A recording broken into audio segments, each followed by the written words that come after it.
petition item 4 and 5 of today's daily list, my lords. We are seeking to withdraw these two petitions with liberty, my lords. Heard Mr. Jordan Romin Thanga, learned counsel for the petitioner, who prays for allowing the petitioner to withdraw the instant criminal petition with liberty to file afresh. Considering the submissions made by learned counsel, the prayer is allowed with the liberty sought for granted. This criminal petition is dismissed on withdrawal. Grateful, my lords. 4 and 5 same orders. Grateful. Lordship, item 11 of part 2. This morning, learned counsel for the respondent contacted me and telling me about his inconvenience for today. And I think he is coming here today for making adjournment. However, Lordship, may I kindly make it for Wednesday, day after tomorrow, part 2, item 11. Wednesday, maybe DB. Okay, maybe Thursday, Lordship.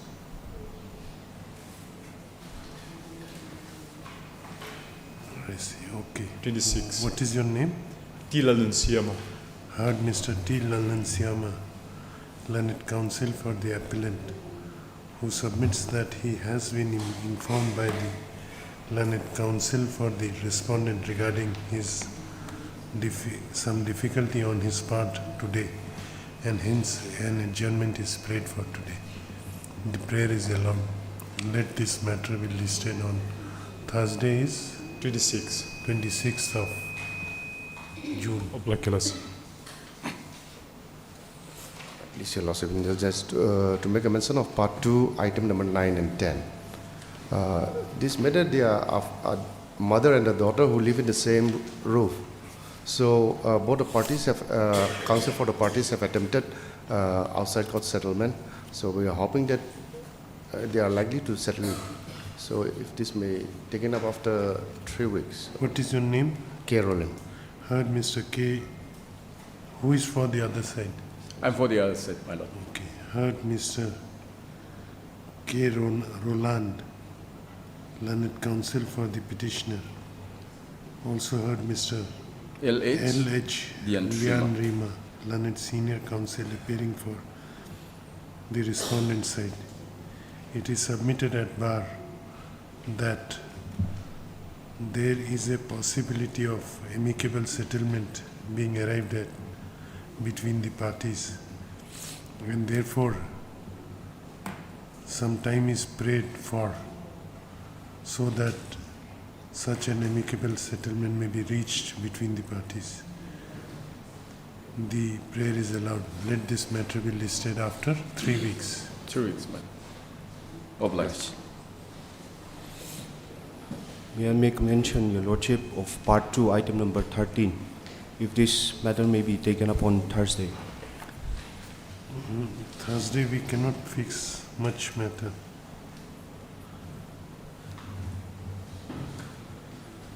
Next week. Yes, my lord. Heard, what is your name? Samuel Lompuya. On behalf of my senior, Zoram Chana. Heard Mr. Samuel Yes, my lord. submitting on behalf. You have informed the other side? Yes. You have informed. Yes, my lord. Submitting on behalf of Mr. Zoram Chana, learned counsel for the appellant, who prays for an adjournment on the ground of personal difficulty of the conducting counsel. He submits that he has informed the counsel, learned counsel for the other side regarding his prayer for adjournment, and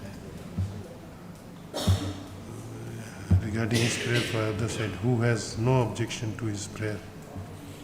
Hence the prayer is allowed. Let this matter be listed after a week on a date to be fixed by registry. Pledge, my lord.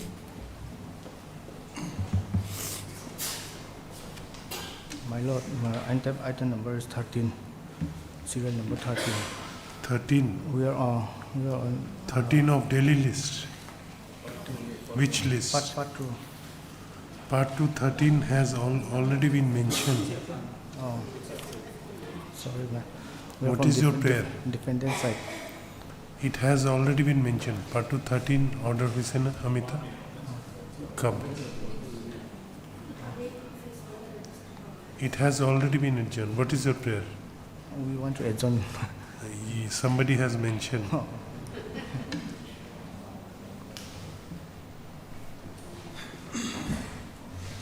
Motion, item 1.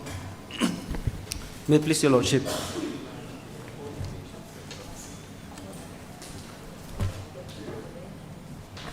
Yes. My Lord, by filing the instant revision petition, the petitioner sought for review of the order dated 26/09/2023 that has been passed by the Court of the Civil Judge, Aizol in execution case number 22 of 2020. My Lord, the brief case is that the instant petitioner and the respondent had approached the Lok Adalat, wherein the Lok Adalat Aizol had made a settlement, which is at annexure number 1, page number 14. The translated version is at page number 15.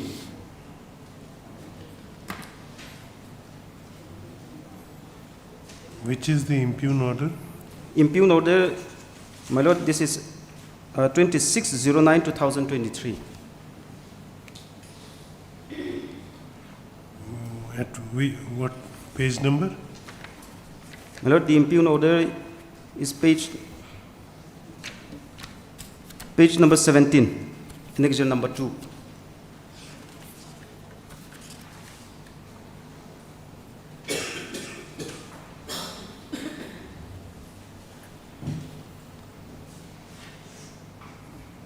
Yes. Yes. My Lord, if I could take your Lordship to page number 15, which is the translated version of the Lok Adalat settlement order. Yes. With your Lordship permission, I'll read from paragraph number 2. Yes. Sri Dathum agreed to sell his land to Sri Lal Chanpuya for an amount of rupees 1,50,000. It is agreed that Sri Lal Chanpuya will pay an advance money of rupees 50,000, which shall be paid within 2 months. After an amount of rupees 50,000 is paid, Sri Dathuma will hand over the LSC to Sri Lal Chanpuya. It is also agreed that Sri Lal Chanpuya will pay the remaining balance of rupees 1 lakh in June from the loan which will be taken by him. If there is any problem arising out of payment of rupees 1 lakh, Sri Lal Chanpuya will inform Sri Dathuma immediately. If at all it is not possible, payment may be made prior to expiry of 2010. If the amount of rupees 1 lakh cannot be paid, Sri Dathuma will take back LSC. This is our Hartford agreement, oblique settlement. Now, my Lord, pursuant to this order passed by the Lok Adalat, the instant petitioner had approached the respondent in the month of June itself, 2010, and tried to pay the whole amount, but the respondent had refused. And thereafter, belatedly, this instant execution case number 22 of 2020 was filed before the civil judge Aizol. By whom? By the instant respondent against the instant petitioner. And in the impugned order, if I may take your Lordship at page number 18A, paragraph number 5. Yes. 18A, paragraph number 5. With your Lordship permission, if I may read. Yes. Had both parties at length perused materials on record, it is well settled law that the executing court cannot go beyond a decree. Now, in the instant case, the basis on which the execution petition is filed is the award of the Lok Adalat.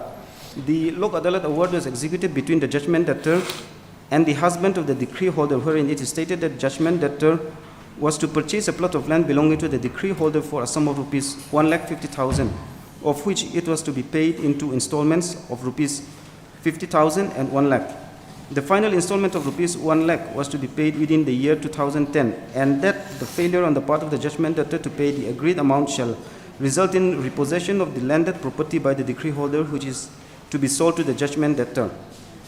While the award of the Lok Adalat stands firm, the judgment debtor had failed to fulfill his part of the agreement in payment of the agreed sum of rupees 1,50,000. Although the written objection reflects attempt made by the judgment debtor to repay the amount and their willingness to pay even now, facts remain that the said amount was not paid within the stipulated period, and therefore the decree holder has all the authority vested upon him by the Lok Adalat award for repossession of the property which was agreed to be sold to the judgment debtor. Therefore, it is immaterial as to whether or not the judgment debtor is willing to pay the amount of rupees 1,50,000 at this stage, because of the fact that he has forsaken his right to own the property of the decree holder by payment of rupees 1,50,000 to him immediately on the expiry of the year 2010. In view of the above, the execution petition is allowed inasmuch as the decree holder shall immediately take repossession of the LSC number so and so, and the judgment debtor shall forthwith vacate the landed property covered by LSC number 2137 of 1985. Now, my lord, our main grounds for filing the instant revision petition is that your lordship will find our grounds at page number 8, paragraph number 9. Our main grounds is that the executing court has held that the instant petitioner has forsaken his right as per the Lok Adalat award. However, my lord, attempt was made on my part to pay the full amount on the month of June itself in 2010. That is right after the Lok Adalat order was passed. And however, the respondent herein had refused to accept the same. Okay.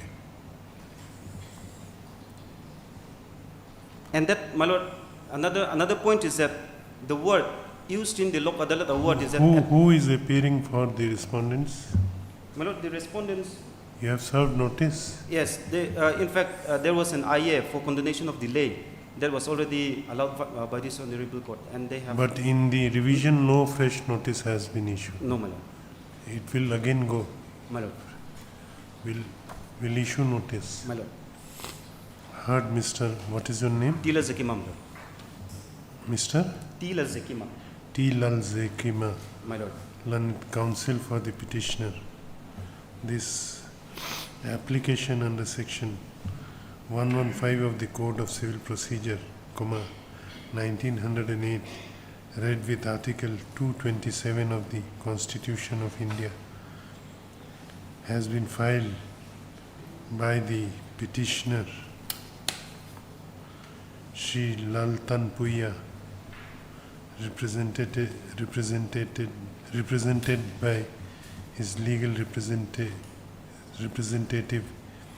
Srimati Lalthum Tri Renthlei, impugning the order dated 26/9/2023 passed by the Court of London Civil Judge in the execution case number 22/2020. Issue notice to the respondents. The petitioner shall take steps for issuance of notice upon the respondents by registered post with ID as well as by usual mode within 7 days from the date of this order, returnable on 14th of July, list accordingly. Deeply obliged.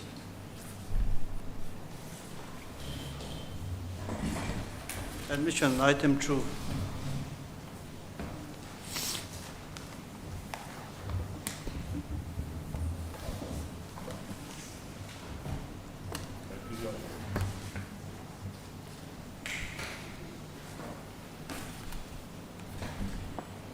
Yes, what is The petitioner is challenging the decision of the respondents, whereby the decision of the review committee in cancelling the recommendation made on behalf of the petitioner for promotion to the post of professor was accepted by the Executive Council. Accepted by the, Executive Council. okay. The petitioner was recommended for promotion from stage 4 to stage 5, that is from associate professor to professor under the Career Advancement Scheme, CAS. And subsequently, due to some verbal complaint, the respondents had constituted a review committee. The review committee, on reviewing the matter, had held that the petitioner was not eligible as per the UGC regulations 2018. He was not eligible. Yes. Okay. So now, and the view of the review committee was accepted by the Executive Council. So now, Your Honor, basically it is an interpretation of the UGC regulations. Whether the interpretation given by the Mizoram University is correct or no. Because initially they, Interpretation of the UGC regulation. 2018. Okay. So I'll take your lordship to the facts of the case first. If I may take your lordship to page 21, annexure 5. Just in.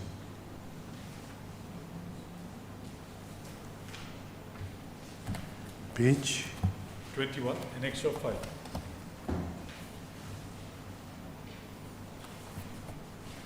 yes. This is the promotion order of the petitioner, What is your name? Rajesh Kumar. Dr. Rajesh Kumar. Okay. This is the promotion order of the petitioner to the next higher grade of associate professor stage 4. What is CAS? Career Advancement Scheme. CAS stand for Career Advancement Scheme. Career Advancement Scheme. Okay. Yes. So, Your Honor, anyway, the petitioner was promoted to the grade of associate professor stage 4 in academic level 13A under the CAS with effect from 22nd January 2019. So this is his promotion order. Thereafter, Your Honor, he had applied for promotion to stage 5. So before I take your lordship to No, the what is this? Page 27?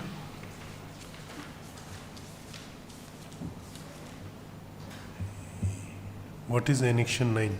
Annexure 9 is the constitution of the review committee Okay. by the Vice Chancellor. Because if your lordship will see, at page 25, the true type copies and It is the review committee to review the applications. the review committee was constituted to review the recommendation of the selection committee.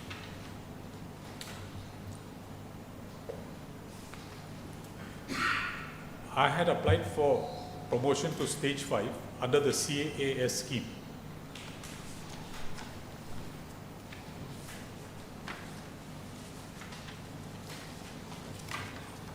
Okay. There are two steps, Your Honor. After I was promoted in 2019, as per Annexure 5,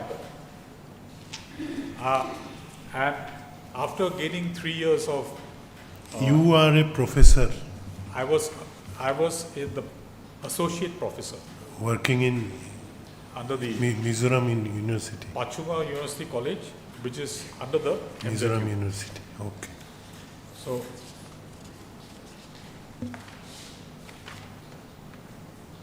I'll take your lordship to the rules first, so that Yes. the rule, if the UGC regulation has been annexed by the respondents in their affidavit. If I take your lordship to the affidavit filed by them, affidavit filed by the respondents in July 2024.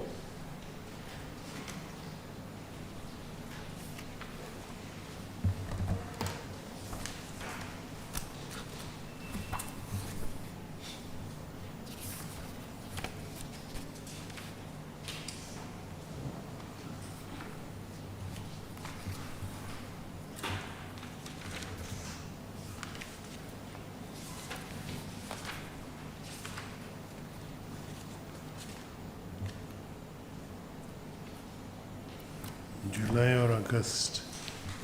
Yes. Page.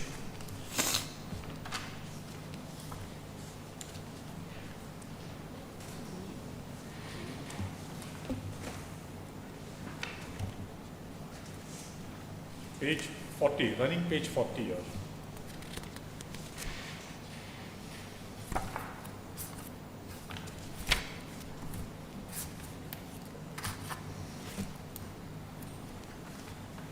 I'll first take your lordship to page 38. Just a minute.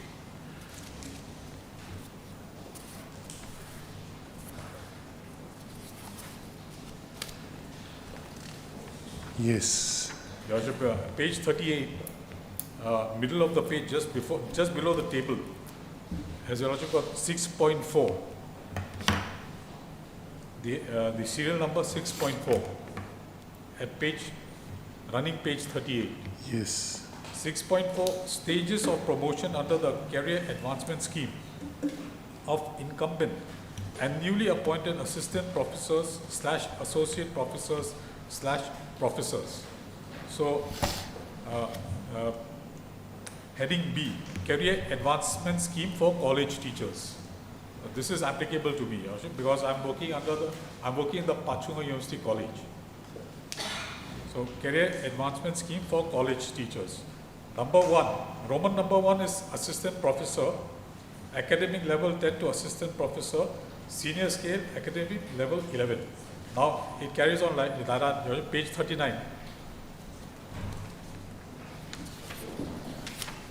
And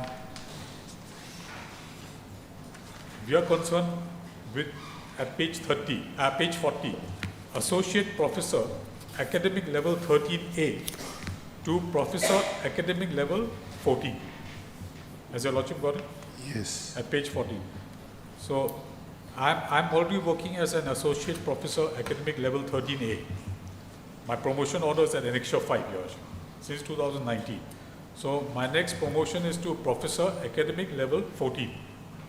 Okay. Eligibility.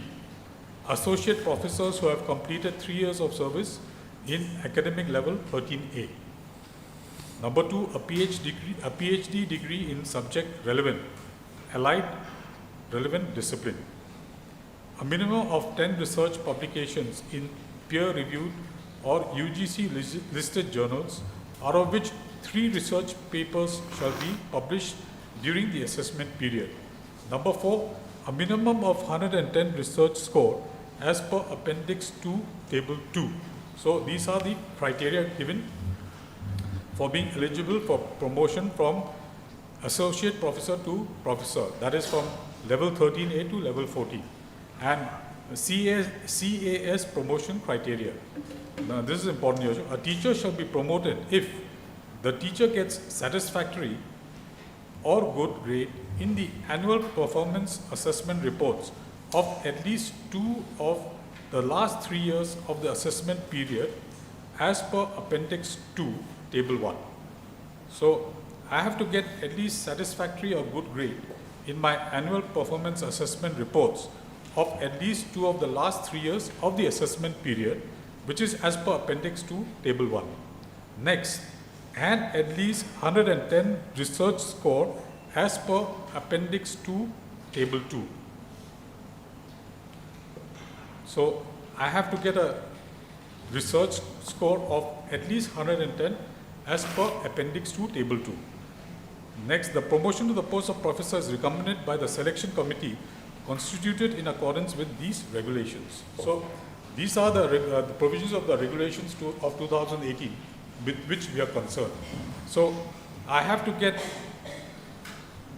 satisfactory or good grade in the annual performance assessment reports for at least 2 out of the last 3 years of the assessment period.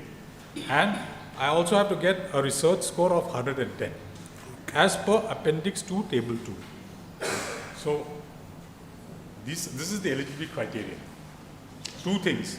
I have to get satisfactory or good grade in the ACRs. It's basically the ACR, annual performance assessment reports of at least 2 out of 3 years of the assessment period, which is as per Appendix 2, Table 1. And the next criteria is I have to get a research score of 110 as per Appendix 2, Table 1. So that is the criteria for being promoted. So now if I may take your lordship to Annexure 6 Page of your petition. of my writ petition.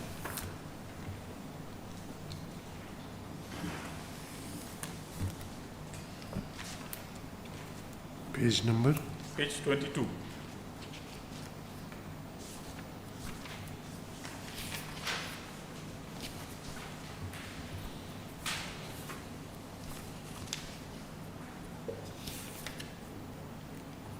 Yes. The procedure is that the application for promotion under CAS is first screened by the evaluation committee.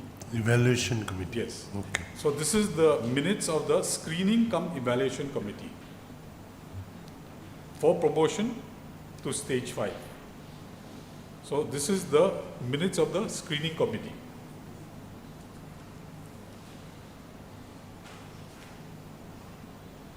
Yes. And if your lordship will see, name of the applicant is Dr. Rajesh Kumar. Department is mathematics. PUC means Pachung University College. So years spent in the feeder stage, 3 years, stage 4, since 22nd January 2019. So as per the criteria we have already seen, the assessment period is 3 years. So I have already spent 3 years. So years required for next stage, 3 years. Date of eligibility to stage 5 is 22nd January 2022, because I was promoted to the stage 4 on 22nd January 2019. And after completing 3 years, I have become eligible for promotion to the next stage on 22nd January 2022.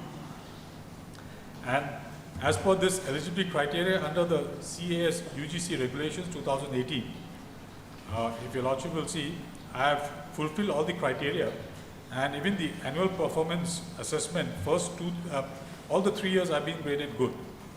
And they have said that academic and research score is 60.2, verified 74.2, and I've been recommended. But your research score is lesser than what is required.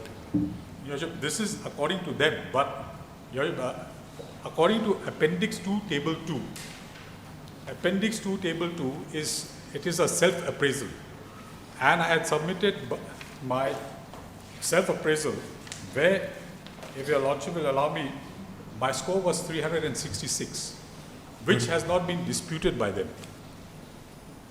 Then why they have mentioned your score as 60.2 only That is per year. per year? Yes. Okay. That is what this is for the period of out of 3 years, which is the period which is taken into consideration, 60.2. Because if your lordship will see, before we come to that, para 19 of the writ petition, I have clearly mentioned there.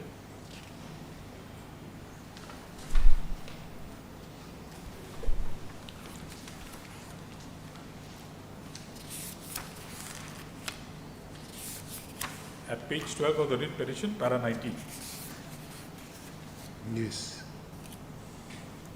That when the petitioner had submitted his application for consideration of his promotion to stage 5 professor under the career advancement scheme as per provisions of the UGC regulations 2018 in the month of December 2021, he had also submitted the form as prescribed in Appendix 2, Table 2 of the UGC regulations 2018 by producing relevant evidence regarding his research score, and the total research score adds up to 366, which is much more than the minimum required research score of 110.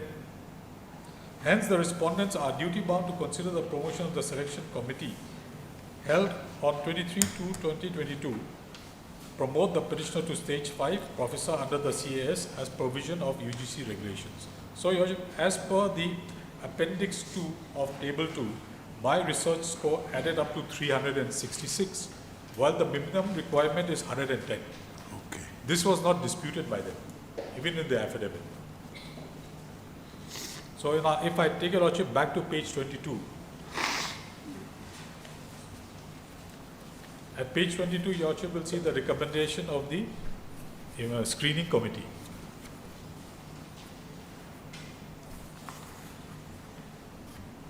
As your lordship will see, bottom of the page, recommendation have been recommended and for selection committee.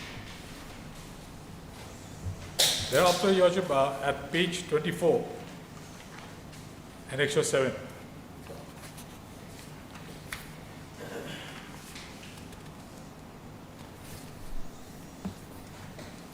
Yes. This is the interview letter, calling for interview. Okay. This is dated 21st February 2022. Subject personal interview before selection committee through online mode.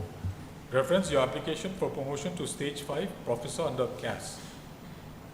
With reference to the above, you are hereby informed to appear before the selection committee scheduled on 23rd February 2022, 10:30 a.m. onwards. So, I was asked to appear before the selection committee on 23rd February 2022. And at page 25, annexure A, your lordship will find the recommendation of the selection committee.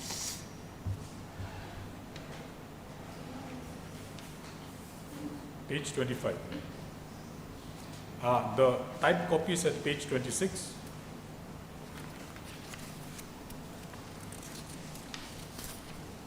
The handwritten portion, we have typed it out, Your Lordship. Recommendation of the selection committee held on 22nd February 2022. If I may read this, Your Lordship. Yes. The selection committee comprehensively evaluated the candidate, Dr. Rajesh Kumar, both on his profile, publications, and interview performance. On assessment, the committee has recommended the candidate for promotion from stage 4, that is associate professor, to stage 5, professor, under CAS in the Department of Mathematics, Pachung University College, Mizoram University, from the date of eligibility.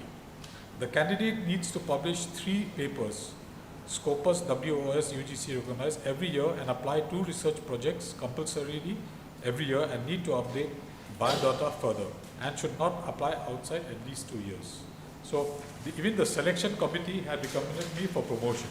First, the evaluation screening committee, and even thereafter the selection committee had also recommended me for promotion. And if your lordship will see the constitution of the selection committee,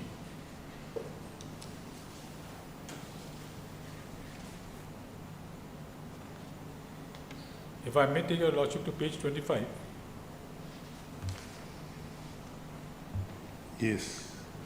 Page 21, your lordship will see the selection committee constitution.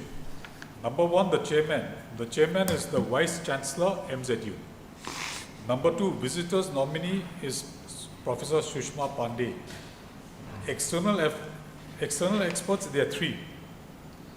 Professor Tazid Ali, Professor Gauri Shankar, Professor Kapil Kumar Sharma.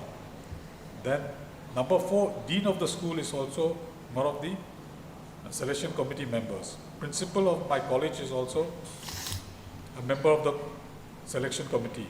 And number 6 is OBC representative. So altogether, if your lordship will see, there are 8 members of the selection committee. Yes. Now, after this, your lordship, things took a turn for the worse. After I had been recommended by the selection committee, there was some verbal complaint made against me. Complaint. Yes, verbal complaint. Initially, the respondent said that there was a complaint, but in their reply, in their affidavit, additional affidavit, they said that it was a verbal complaint. So, because of that complaint, at page 27, annexure 9, Your Lordship, a review committee has been constituted. This is the notification dated 6 June 2022. The Vice Chancellor, Mizoram University, Aizawl, is pleased to constitute a 4-member committee to review CAS applications for promotion in respect of Dr. Raghavendru Pathak, Department of Chemistry, and Dr. Rajesh Kumar, Department of Mathematics, that is me, Pachung University College. So if your lordship will see this, the Vice Chancellor has constituted a review committee consisting of only 4 members, whereas the selection committee, as your Lordship will see at page 25, consists of 8 members.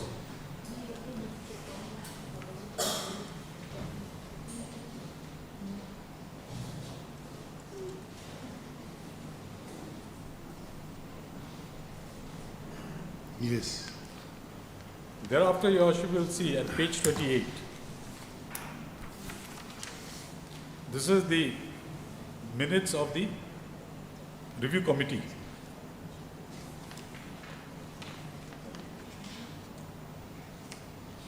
Yes. And everything is same, Your Lordship, except for the last paragraph, recommendation. Your Lordship will see recommendation, Yes.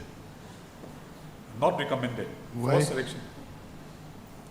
As per current eligibility criteria, academic and research score required 110. So they say that I did not have this score of 110, What was assessed by them? 60.2, just above that, But same was assessed by the selection committee also. earlier. Earlier, 60.2, after verification it was found to be 74.2. 0.2. So, That is also lesser than 110. pardon me? That is also less than 110. That is also less than 110. But then, Your Lordship, that is my, now if Your Lordship will see what they have stated here, in their affidavit, what they have stated is that the assessment period is what is important. That 110 has to be acquired during the assessment period. That 3 is years. 3 years. 3 years. Yes, but our interpretation is that if we go according to the regulations 2018, that 110 assessment academic research score has to be for the whole period, Whole means? 3 years, not every year. They have broken it up into 3 years.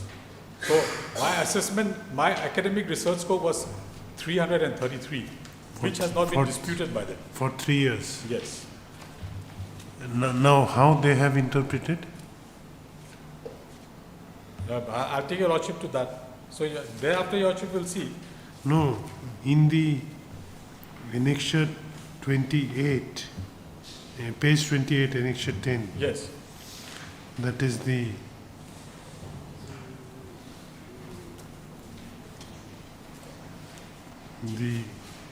final recommendation of the review committee. Yes. In the last column, it is stated that the research score claimed as 60.2.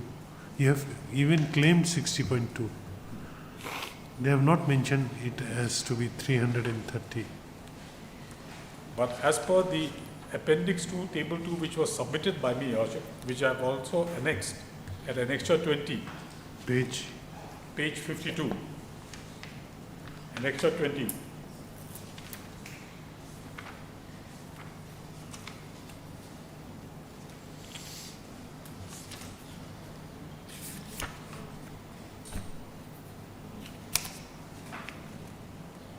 Your Lordship will see Annexure 20, page 52. This is the table, Appendix 2, Table 2, which has to be filled in by the candidate. And the last column is the score. And if I may take Your Lordship to page 60, 60.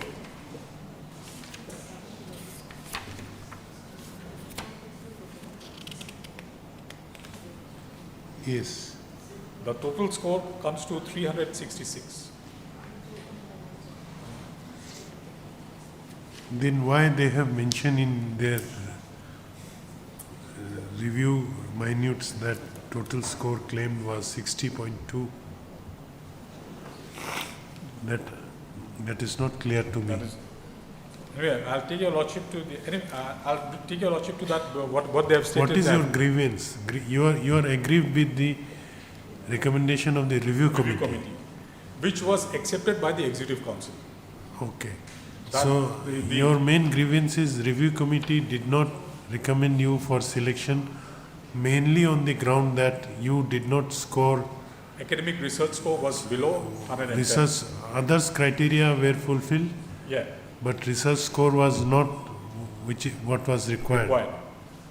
But my research score was, as I have said, annexure 20, page 52. Then you explain why in the selection committee is minute as well as in the review committee minute.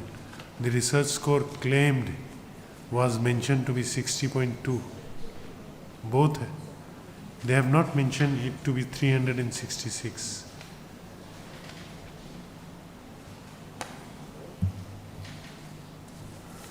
We'll have to go to the affidavit, Your Worship, Of the respondents.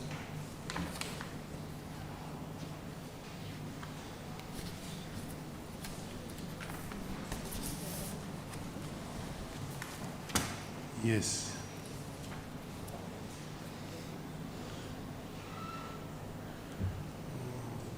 Where they have erred, according to you.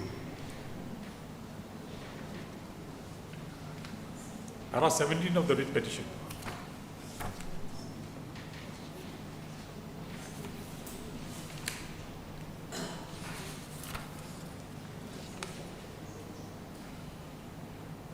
Yes.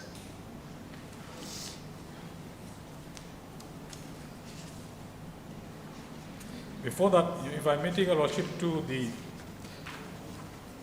meeting minutes of the Executive Council. Page. It starts from page 30, annexure 11.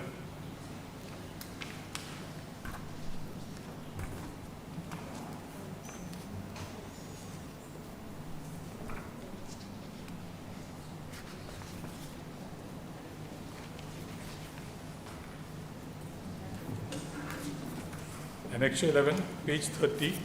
This is the 60th meeting of the Executive Council. It starts from here, Your Worship. The relevant portion is at page 36.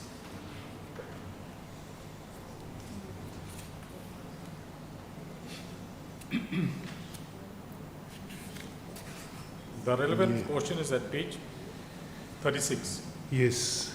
Table, the second table, clause C, PUC Associate Professor Stage 4 to Professor Stage 5. My name appears at serial number 1, Your Worship. Department of Mathematics and not approved. So if I may read the finding, Your Worship. The Council was informed that a review committee was constituted by the Vice Chancellor White, letter number so-and-so dated 6 June 2022 to re-examine the applications of Dr. Rajesh Kumar and Dr. Rakvendu Pathak for promotion to Professor Stage 5, as doubts has arisen over their eligibility following complaints received. The review committee submitted its report to the Vice Chancellor in which both the teachers were proved ineligible as their research score during the assessment period did not meet the required minimum requirement as per the format adopted by the 35th Academic Council held on 26 November 2018 and 49th Executive Council held on 17 December 2018. That is, during the entire period of assessment for Part C, academic and research score. So their interpretation, Your Worship, is that during this entire period, my academic and research score was below the minimum requirement.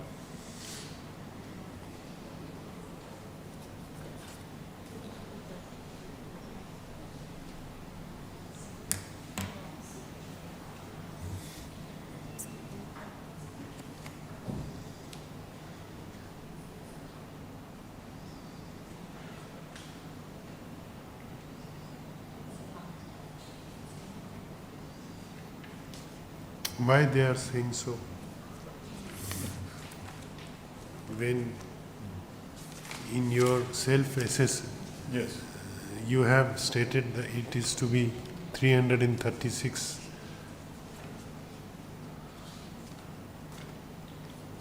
In the affidavit, Your Worship, Page. in the affidavit, page 12, Yes. this is the reply given to them to my para 20, where I have sorry, para 19, para 17, Your Worship. Page 11, page 11.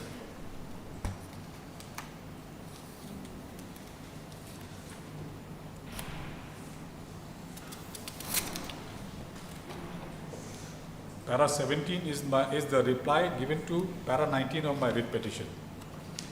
Para 19 is where I stated that as per Appendix 2, Table 2, my research score adds up to 366. Yes. In their reply, they have said that reference to contents of para 19 of the form submitted by the petitioner as prescribed in Appendix 2, Table 2 of the UGC Regulations 2018 is his self-assessment. It does not mean that the university, while assessing CAS promotion or direct recruitment, has to agree with the teacher's self-assessment and the score they give to themselves. What is the criteria of giving scores?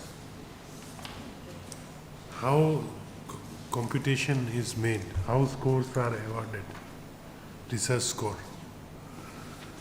Their case is that you have scored only 60.2. Your case is 303.6. So now, if I take your lordship to page 40 of the affidavit filed by them,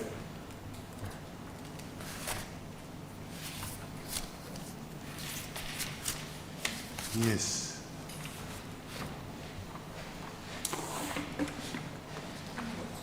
this is the criteria, CAS promotion criteria.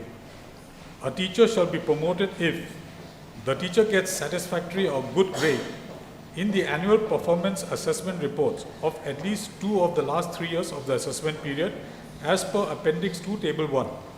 There is no problem there. And at least 110 research score as per Appendix 2, Table 2. What is Appendix 2, Table 2? We find it at page 63, Your Worship.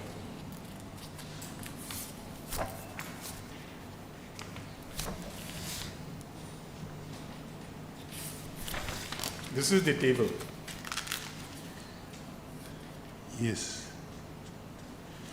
Table 2, Appendix 2, Table 2, we find it here at page 63.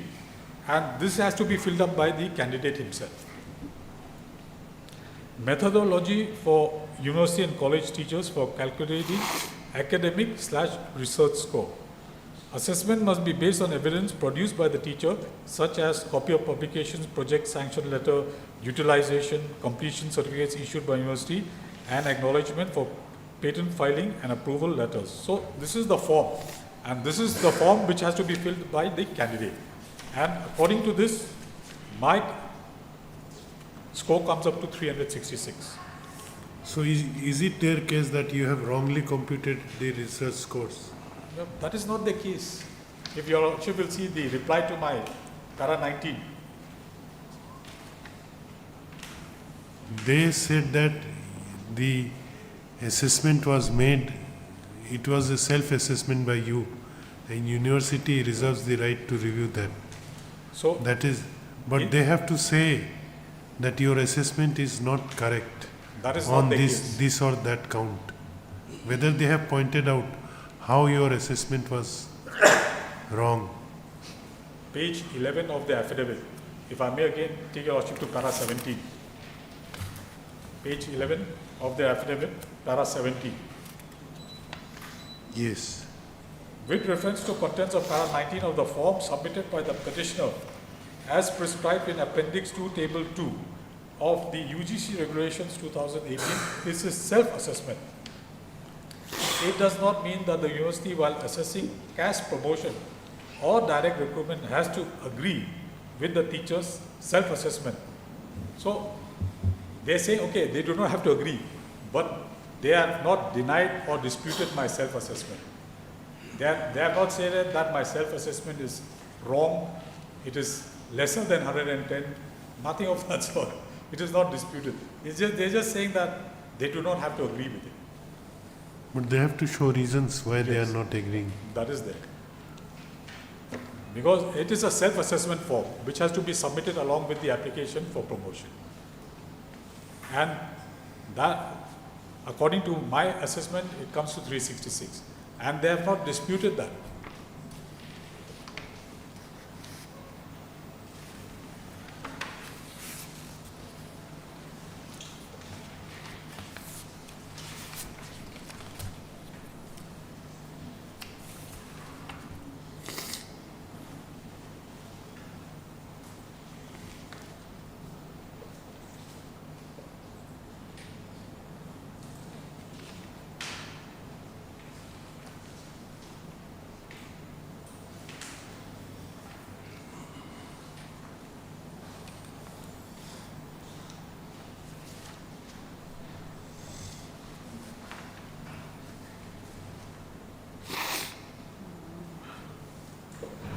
No, I am not understanding one thing.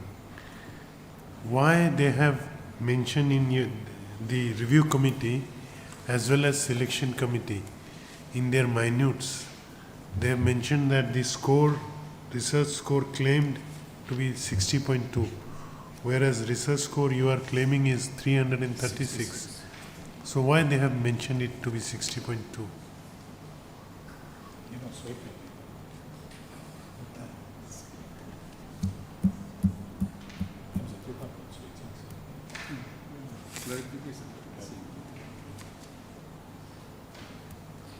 I think, Your Worship, they can clarify that point. Yes. This is your case. Yes. That you were denied promotion mainly on the ground that you did not score the requisite, you did not Academic have and research the score. requisite research.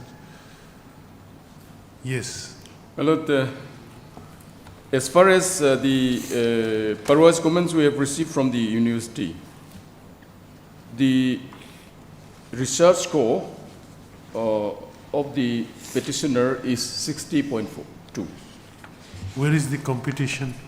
And my Lord, apart from that, I have not been provided the detailed assessment. No, then how will we judge that the assessment made by you is correct? Right, my Lord. For that purpose, I may be given time to file additional affidavit in order to clarify. Because their main case is that you are denying him promotion only on the ground Right, my Lord. that he has not the requisite research score. Right, my He Lord. is claiming that he is having 336 research score.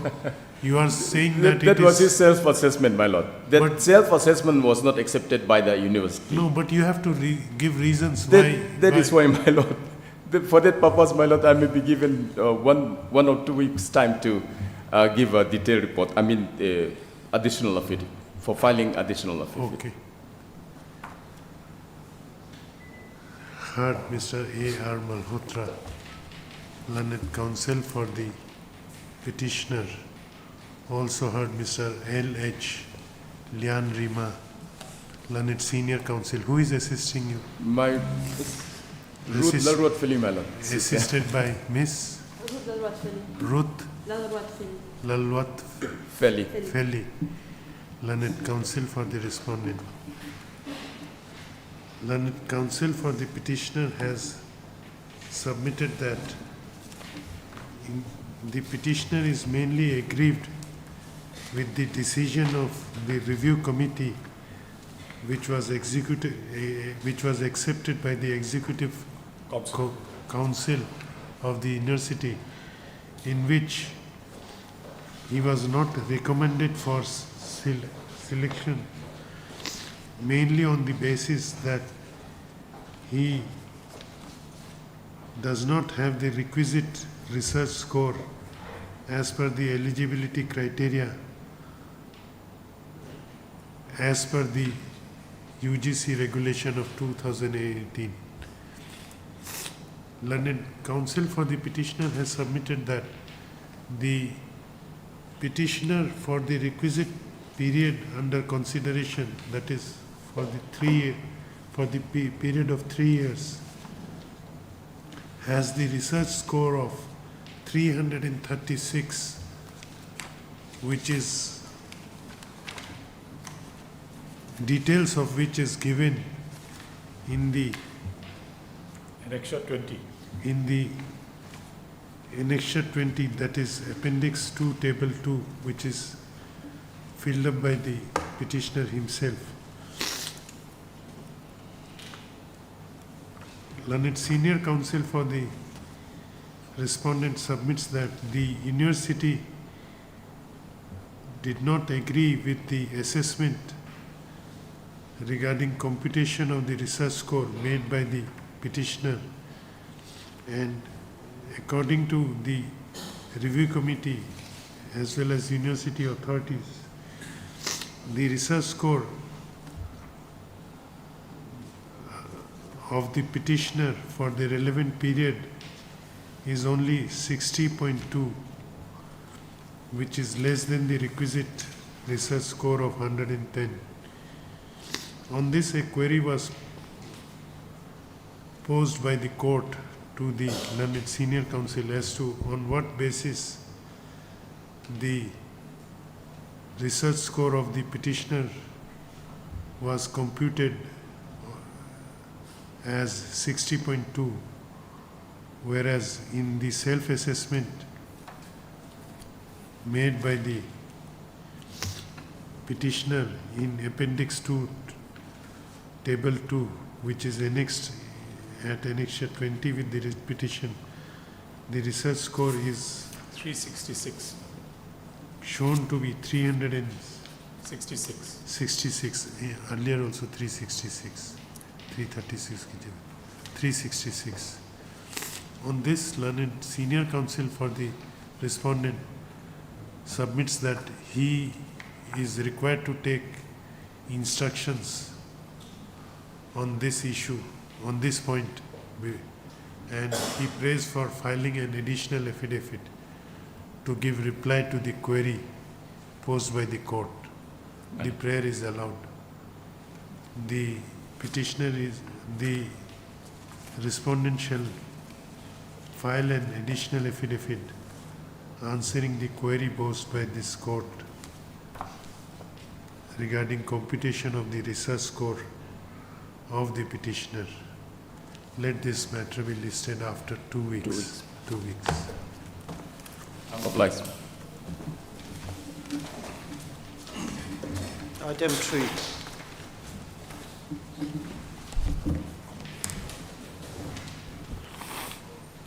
Your Lordship, I stand on behalf of my senior, Ms. Valentina Laldinpui, who is the counsel for the petitioner. Your Lordship, in this case, there's a new incumbent to the post of Chief Secretary. If I may be allowed to file an impleadment application within the period of 3 days. Okay, heard, Mr. What is your name? Vanlal Huma. Valnal Huma. Ko. Vanlal Huma. Vanlal Kuma, learned counsel appearing on behalf of Miss Valentina. V. Valentina. Laldinpui, Yes, Your Lordship. learned counsel for the petitioner. Stop. He submits that in the meanwhile there is a new incumbent to the post of Chief Secretary. Chief Secretary during the pendency of this contempt petition, Yes, Your Lordship. and the new incumbent is required to be impleaded in this contempt case, and therefore he prays for allowing the petitioner to file an impleadment application and seeks 3 days time for the same. The prayer is allowed. Much obliged. Let this matter be listed accordingly. Much obliged.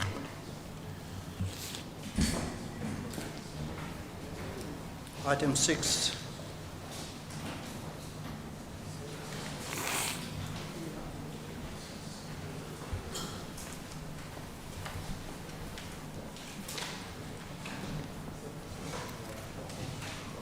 Yes. My Lord, in this case, we have received a paper book and the matter can be listed for hearing in the usual course.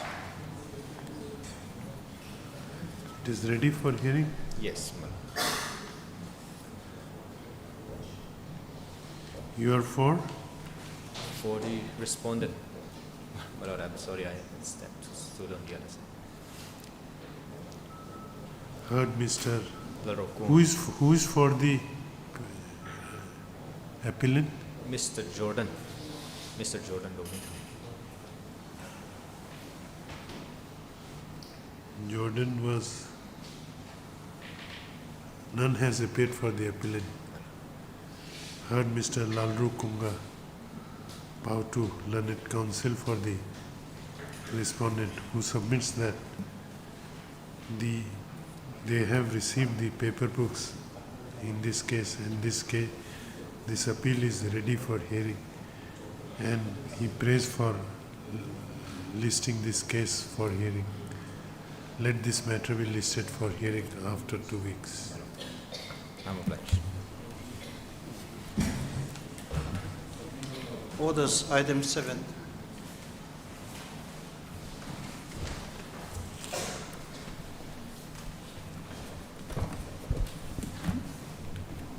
Lordship, in this case, paper LCR has arrived, and if paper book may be prepared. Paper book is required to be prepared. Okay. Heard Mr.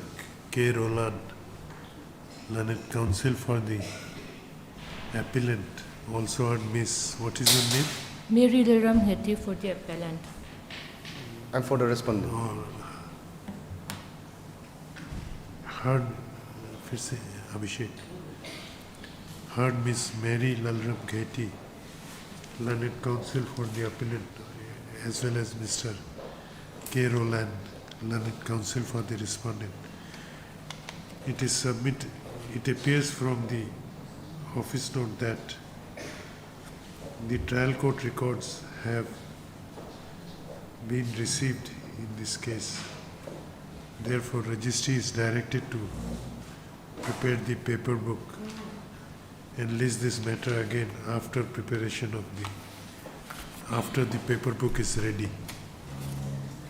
So, bless. Item B. May I please, Your Lordship?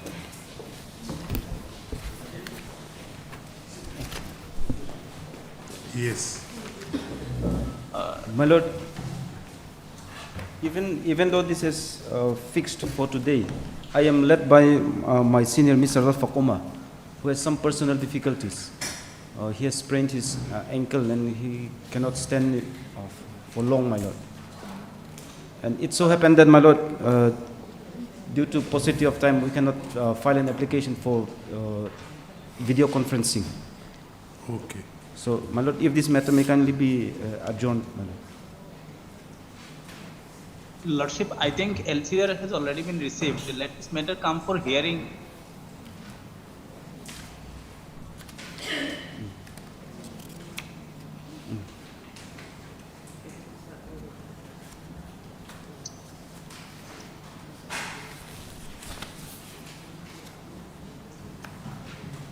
Whether paper book would be required?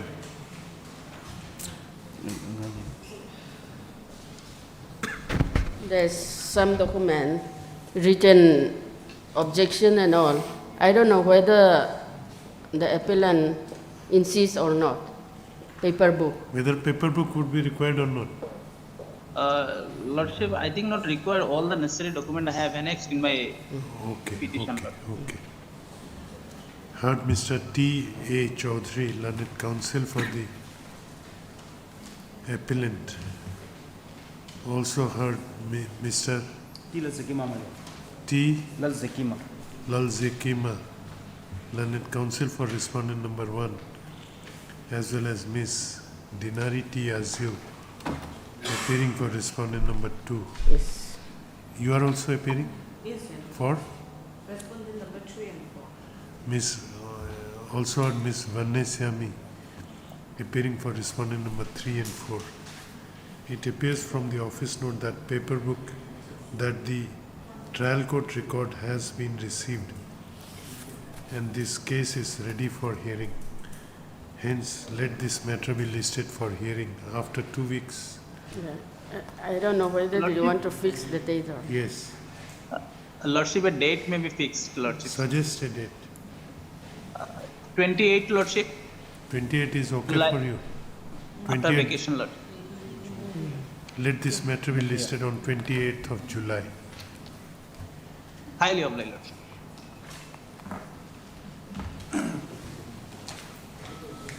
Item 9 and 10. May it please, Your Lordship. Yes. My Lord, this matter pertains to impleadment of new respondent in contempt case number 15 of 2024.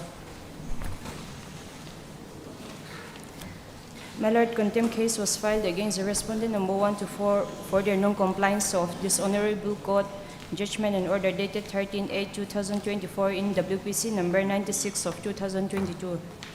And the respondent number 1 to 3 have not been represented till date. The respondent number 4 has filed his affidavit through his counsel, stating that he has been replaced by the new incumbent. Mr. Om Prakash Tripathi, and who will comply this honorable court order. So, my lord, new incumbent director, come head of office of the Doordarshan Kendra Aizawl is required to be made a party in the contempt case. What is your name? Vanil Swami. Heard Miss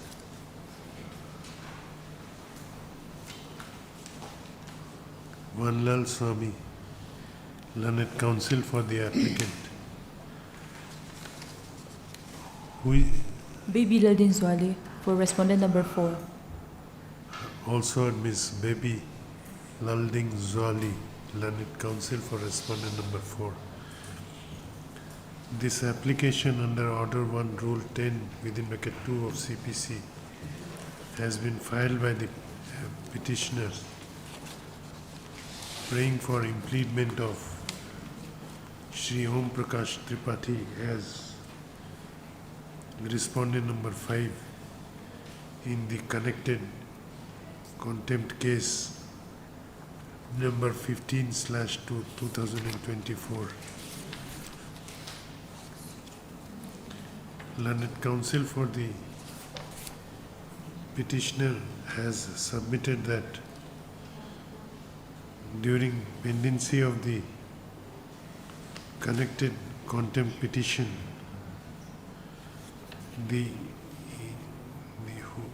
to what post he has joined?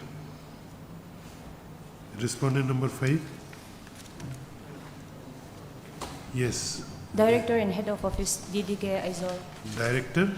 And head of office DDK Aizawl. Doordarshan Kendra. Okay. क्या लिखा अभिषेक? Contempt petition. The incumbent director of Doordarshan Ken Aizawl has been transferred, and a new incumbent, that is Mr. Om Prakash Om Tripathi. Prakash Tripathi has joined in his place, and therefore she submits that the new incumbent is required to be impleaded as respondent number 5 in the connected contempt petition. You have no objection? Yes, my lord. The counsel for the respondent number 4 does not have any objection. Stop considering the submissions made by learned counsel for the petitioner. This impleadment application is allowed. The new incumbent director, Doordarshan Ken Aizawl, namely Shri Om Prakash Tripathi, is allowed to be impleaded as respondent number 5 in the connected contempt case number 15/2024.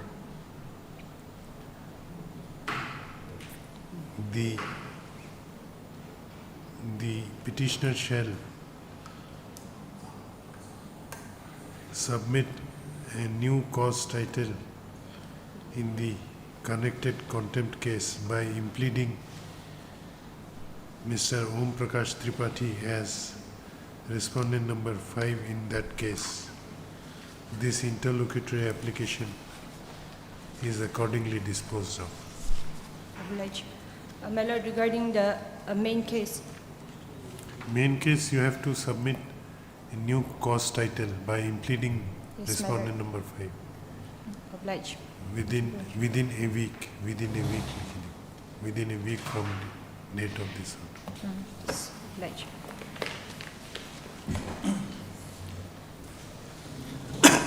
Hearing item 1.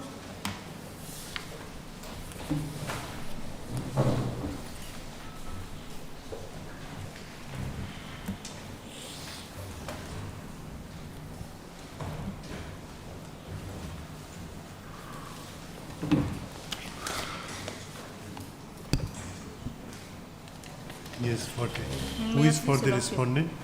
I am for the respondent, madam. Yes, what is this? My lord, this is a criminal revision petition we have filed by the state against order of discharge by the learned trial court. Okay. My lord, the case is regarding a corruption case. And I'll take a lordship to the brief facts of the case. Yes. My lord, on the basis of complaint filed by the vigilance, the ACB has conducted preliminary inquiry. Just a minute. Please. This is in item number. Keep it in that file. Item 1, I think. Mr. Malhotra's case. Yes. Yes, my lord. On the basis of a complaint which was received by the Vigilance Department, the ACB has conducted a preliminary inquiry. This is with regard to a Hariyali project at Saiha district. What project? Yes, my lord. What project? It's a IWD project. Hariyali project. It's with regard to horticulture department, my lord. Okay. Several projects were there. And after a complaint was received, my lord, preliminary inquiry was conducted. And thereafter, my lord, case was registered against the present respondents. And the investigation reveals that out of 72 lakh sanction, 56 lakhs was utilized, whereas the remaining part was misappropriated by the respondents. I'll take a lordship to the charge sheet, my lord. I think it will be clear from the charge sheet at page 27.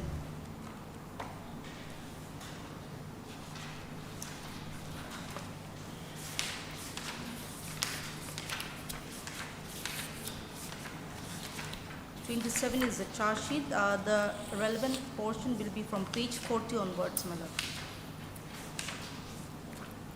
Page 40.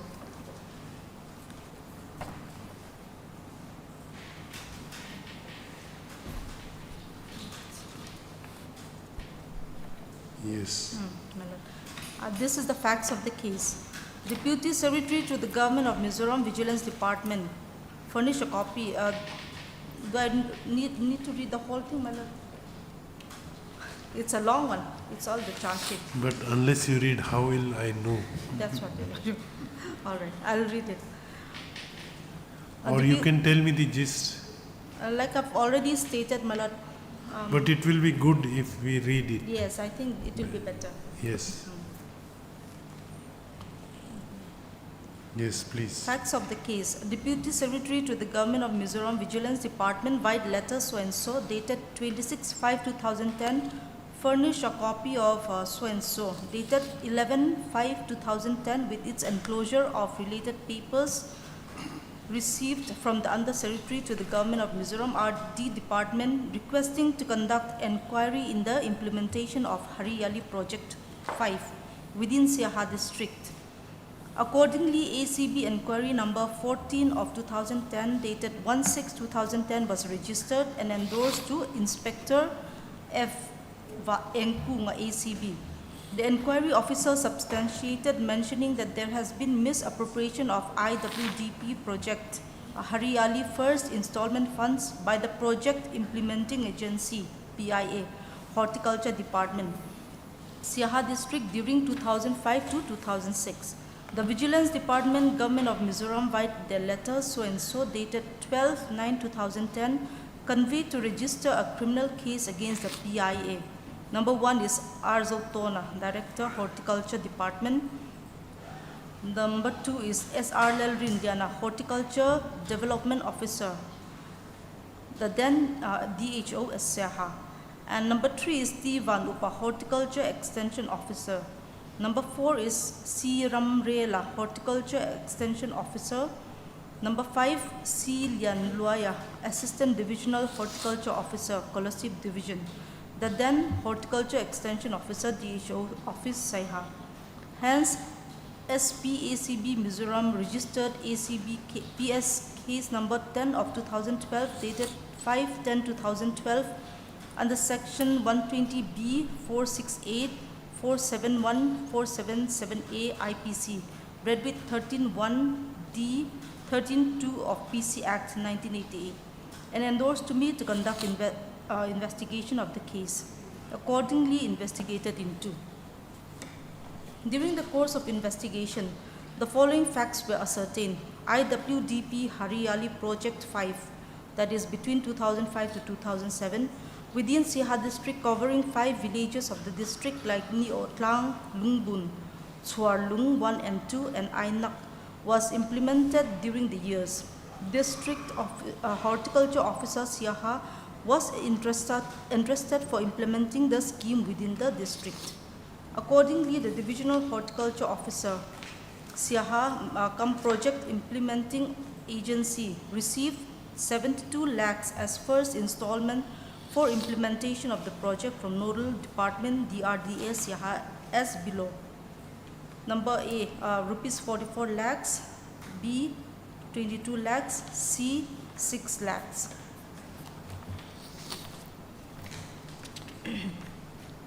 As per the released order, funds should be utilized on the basis of actual requirements as provided in the approved annual action plan, and all IWDP guidelines and other formalities should strictly be followed while implementing the schemes. Utilization certificates or statements supported by vouchers, etc. should be submitted to the nodal department immediately after utilization of the funds. Funds should not be diverted for any other purposes. Further, the PIA can utilize the funds as under in headwise. And number 1, 48 lakhs for work component. And number 2, 14 lakhs 40,000 for community organization and training. And number 3 is 9 lakhs 60,000 for administrative overhead. This is a total of 72 lakhs that has been received. As per release order of the above project fund, as first installment from the nodal department, that is project director, District Rural Development Agency, Siaha, the PIA can utilize 66.66 of rupees 72 lakhs, that is 48 lakhs under works department. Under the head works component, the project implementing agency, horticulture department, Siaha had prepared statement of expenditures as under. That the above APRs were prepared and mentioned as paid in the name of Puenti Lalramzawa, Secretary, New Ovalui, Micro Watershed Committee. And this are the breakup, my lord. APR number 14 of 2006 for afforestation program. This is 4,65,600. And APR 19 of 2006 for pasture development, 1,27,000. APR number 10 of 2006 for moisture conservation works, 56,000. APR number 5 of 2006 for water harvesting structure, 2,16,000. Meanwhile, Puenti Lalramzawa, Secretary, New Ovalui 1, Micro Watershed Committee mentioned in his statement that he received rupees 5,000 in the year 2006 and rupees 3,000 in the year 2007 for the weeds clearing purpose of YLA Reserve, Niotlang. Hence, payment of rupees 8,000 only to Puenti Lalramzawa, Niotlang is found correct. That the below APR were prepared and mentioned as paid to C. Laibi of Chuarlung, Secretary, Nga Thialui, Micro Watershed Committee.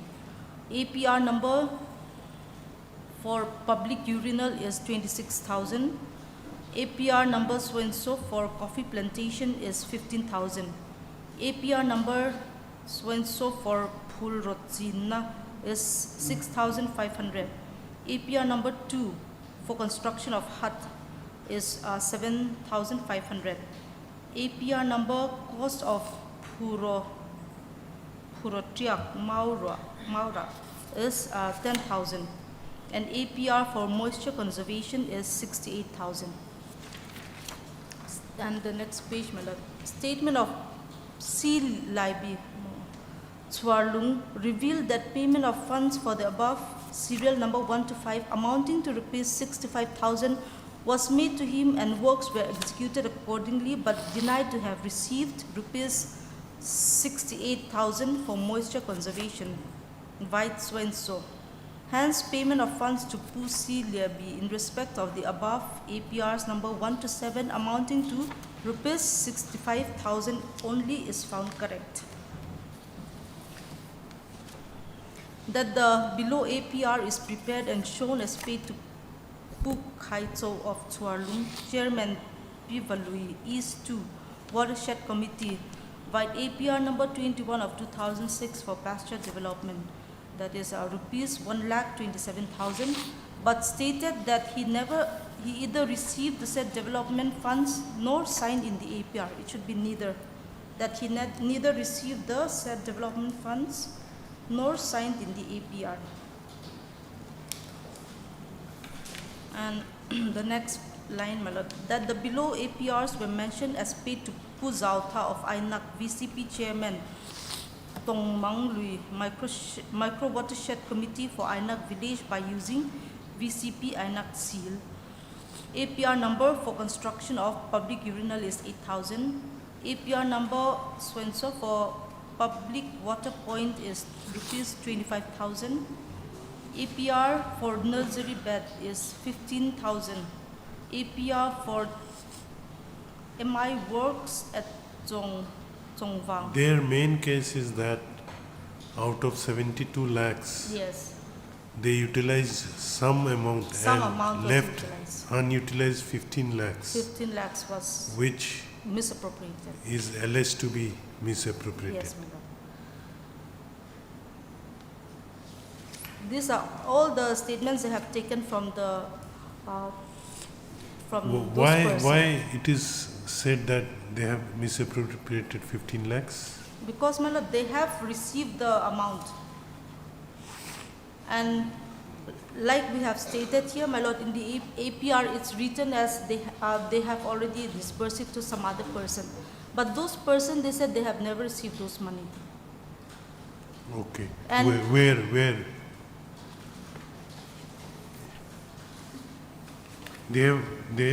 Is it the case that the 15 lakhs is also stated to be disbursed? Yes, my lord. They, from the records, it can be seen that everything was already disbursed. Disbursed. But when we interrogated all Read this, that portion where it is reflected that this 15 lakh is denied to be received by the person to whom it was given.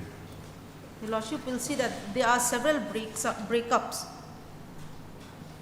But till now, whatever you have read, they have accepted that they have. No, my lord.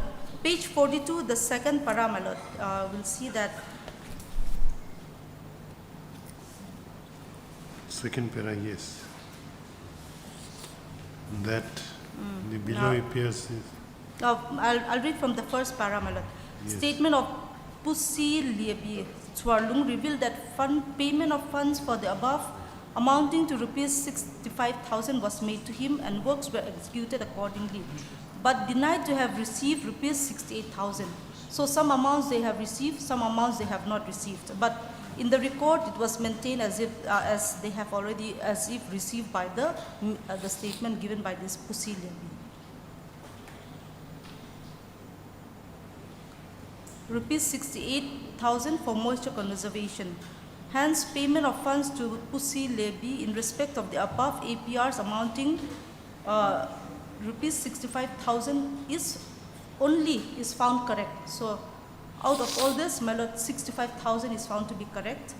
Whereas the other, my lord, will see that the next line, that the above APR is also prepared and shown as paid to Puk Haitso of Tsuarlung, Chairman Pivalui East 2, Watershed Committee, vide APR so-and-so for pasture development, that is rupees 1,27,000, but stated that he neither received the said development funds nor signed in the APR.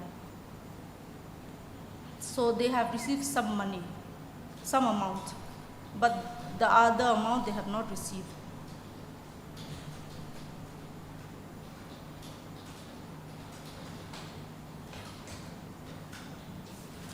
Okay. And it's all the same, my lord. Mainly it's all like that, even in other cases. Some amounts they received, the other amounts they have not received.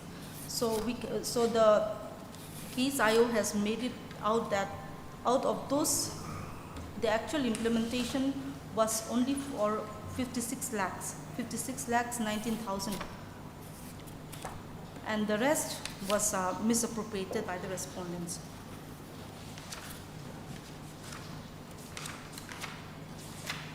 It's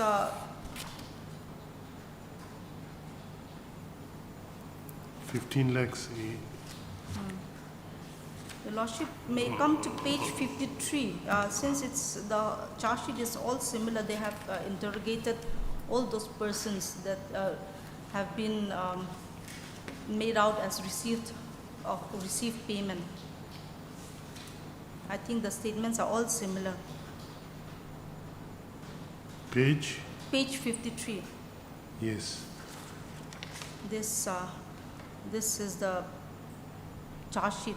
Hence, out of the 72 lakh sanction fund, it is ascertained that the funds were utilized for implementing the project in headwise as under.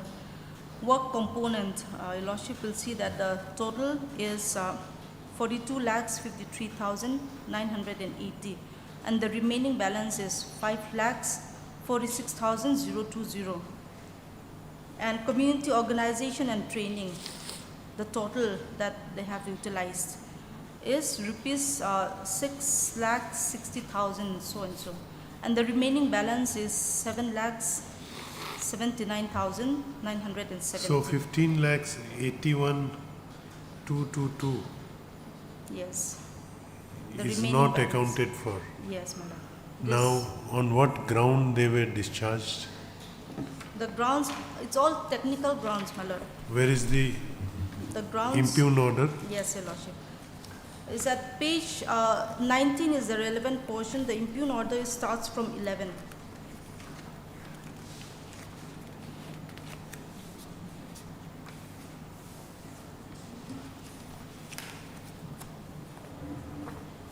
Page 19.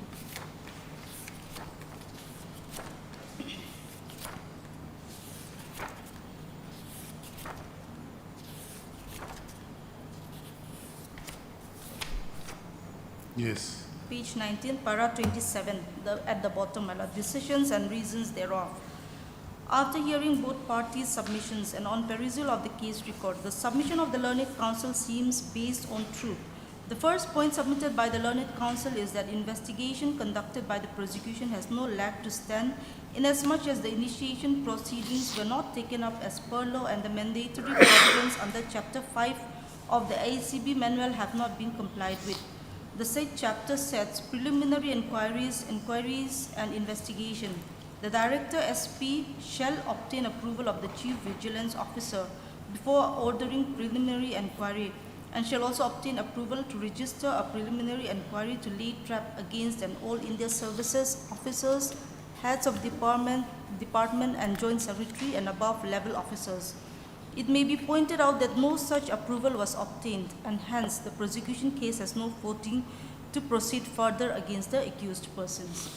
On going through the Chapter 5 of the ACB manual, it really stated and is written as the Learned Counsel has submitted in his argument.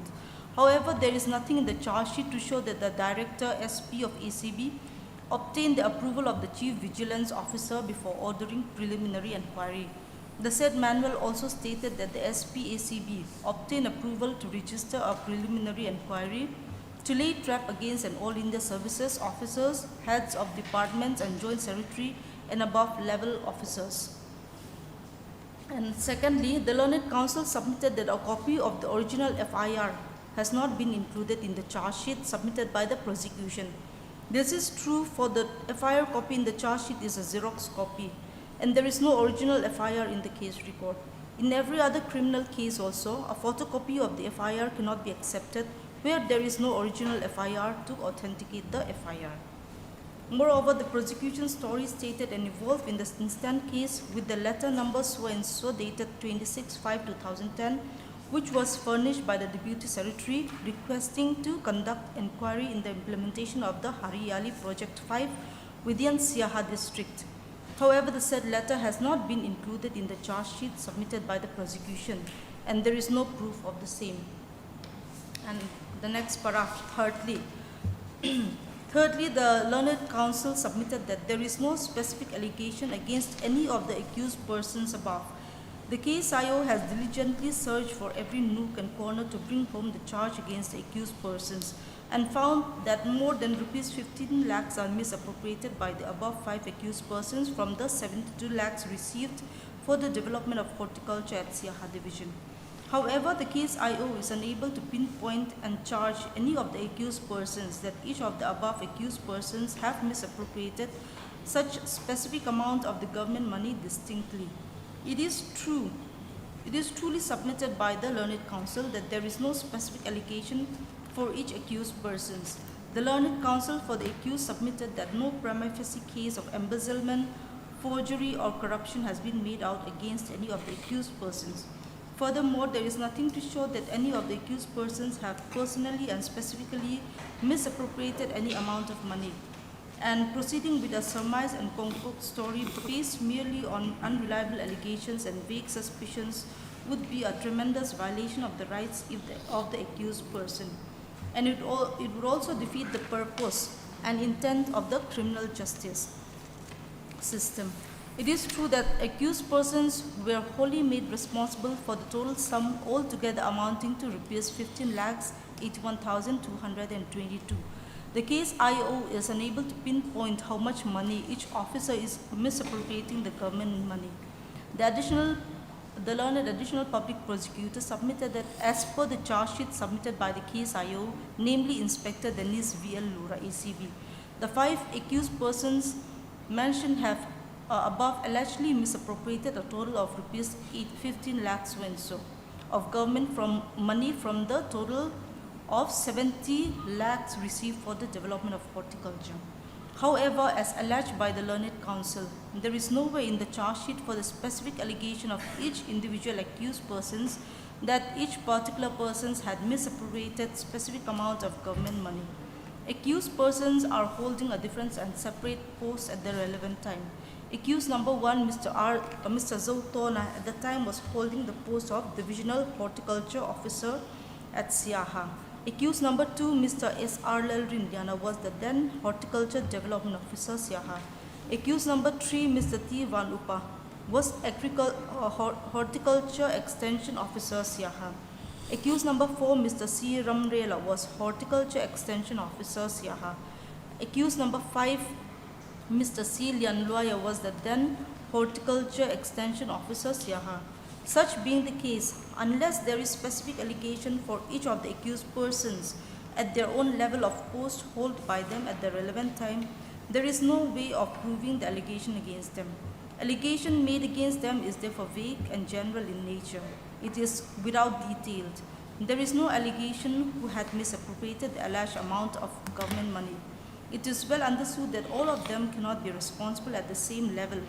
There may be a chance that one of them may be guilty and others not guilty, or 4 of them may be guilty and 1 of them not guilty of the charge. Hence, in the case of Rajpal Singh versus State of Haryana, reported in so-and-so, the allegation was quashed as the allegations were vague and general in nature. Now, the problem arises on the fact that there is not in the charge any specific allegation how much amount each of the officers is alleged to misappropriate the said government money. Unless there is a distinct charge for each of the accused persons, the allegation could not proceed. Section 211 CRPC says about the contents of charge. Section 211 says, clause 1 says, every charge under this code shall state the offence with which the accused is charged. Therefore, in order to frame a charge under Section 228 CRPC against the accused persons in the present case, the offence with which the accused persons were charged should specifically be mentioned in the charge, which cannot be done in the instant case due to the absence of the specific allegations separately in the charge sheet, allegedly misappropriated by each of the accused persons. In a case of Yogesh versus State of Maharashtra, reported in so-and-so, and in the case of P. Vijayan versus State of Kerala, It was held that if two views are possible and one of them gives rise to suspicion only, as distinguished from grave suspicion, the trial judge will be empowered to discharge the accused, and at this stage he is not to see whether the trial will end in conviction or acquittal. The judge is not a mere post office to frame the charge, but to exercise his judicial mind to the facts of the case in order to determine whether a case for trial has been made out by the prosecution. The judge will be empowered to discharge the accused, and at this stage, he is not to see whether trial will end in conviction or acquittal. In the result of the discussions above, I do not find a prima facie case against the accused persons to frame the charge. Hence, I am left with no option to discharge the accused persons from liability in the case. Therefore, I discharge all the accused persons from liabilities of this case.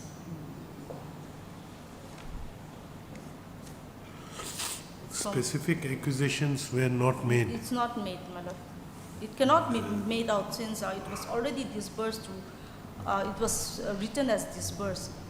No, you have, during investigation you found, the IO found that 15 lakhs were not actually paid. Yes. Which were shown to be paid. Yes. Then why you made all the 5 officials of horticulture? They are all the responsible person. They are.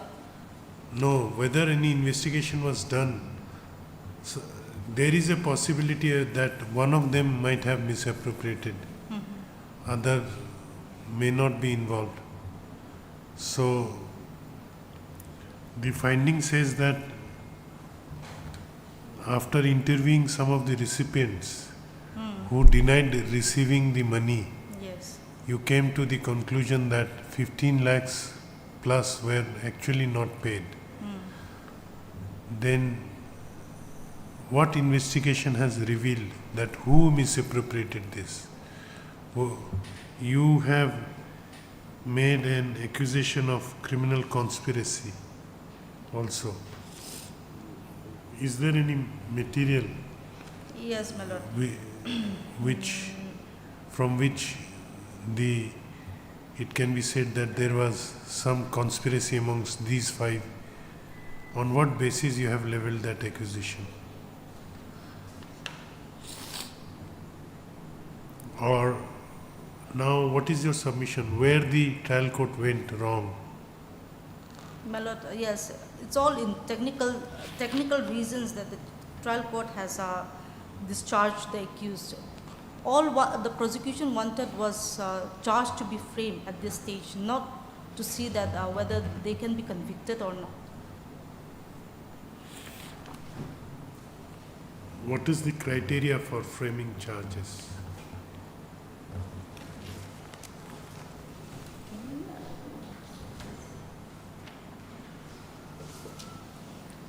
CRPC.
If there is ground for presuming that the accused persons have committed the offence in magistrate tribal cases.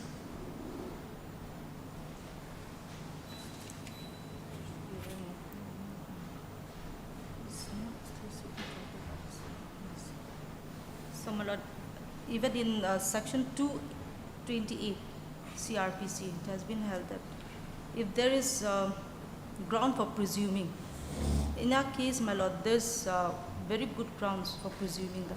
How? Because, my lord, out of those 72 lakhs. No, suppose you work in a department in some official capacity, Yes. and in that department some embezzlement has happened. Some of the officials or officer has misappropriated money, and you are also arrayed as an accused, though you may not be involved, merely because you are working in that department.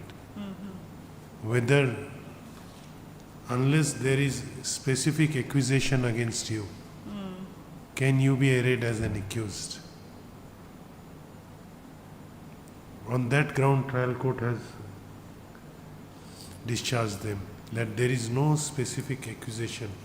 First ground is technical, that the ACB manual of taking prior approval from some authority was not followed. Even if we leave apart the technical side, where is the accusation, that specific accusation, that what each of the accused has done?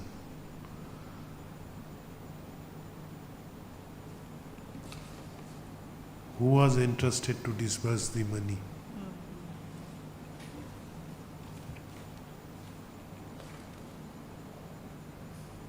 Now, what is your submission? Regarding that, my lord, since it is difficult to pinpoint exactly. who No, is you have to responsible for pinpoint. that.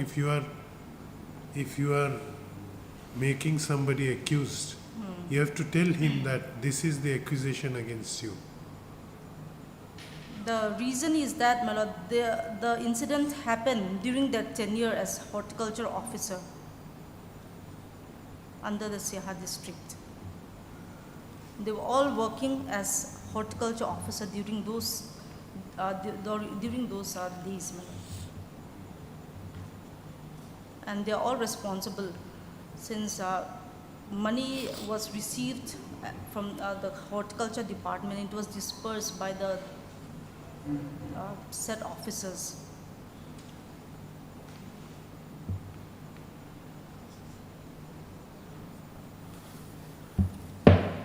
Okay, show me the error.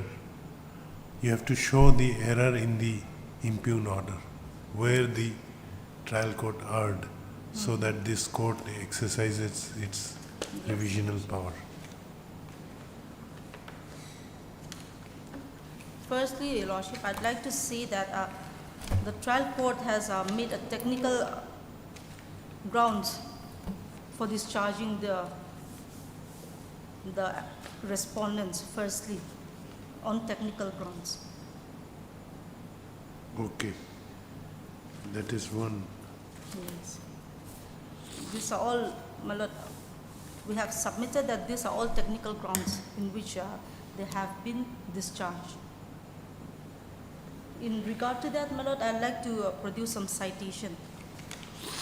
Yes.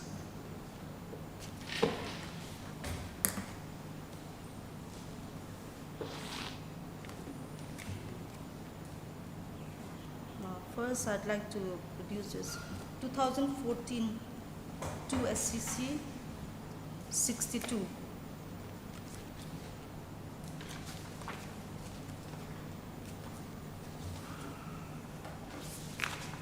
What did it say? Para?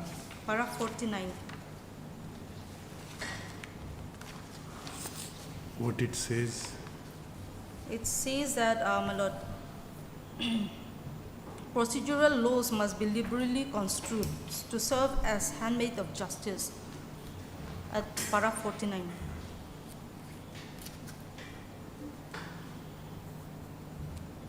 Yes. It is true that penal statutes must be strictly construed. There are, however, cases where these court has, having regard to the nature of the crimes involved, refused to adopt any narrow and pedantic literal and lexical construction of penal statutes. In this case, looking to the legislative intent, we have harmoniously construed the provisions of Chapter 36 so as to strike a balance between the right of the complainant and the right of the accused. Besides, we must bear in mind that Chapter 36 is part of the Criminal Procedure Code, which is a procedural law, and it is well settled that procedural laws must be liberally construed to serve as handmaid of justice and not as its mistress. So in this case also, my lord, it is proof that rupees 15 lakhs was misappropriated, and this the procedural law must be liberally construed in this case. Okay. And the other citation I have is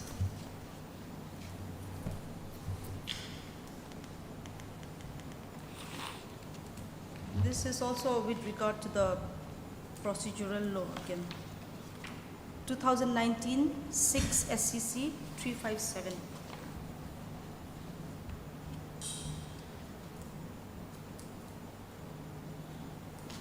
From para 7. Para 7. 7 to 9.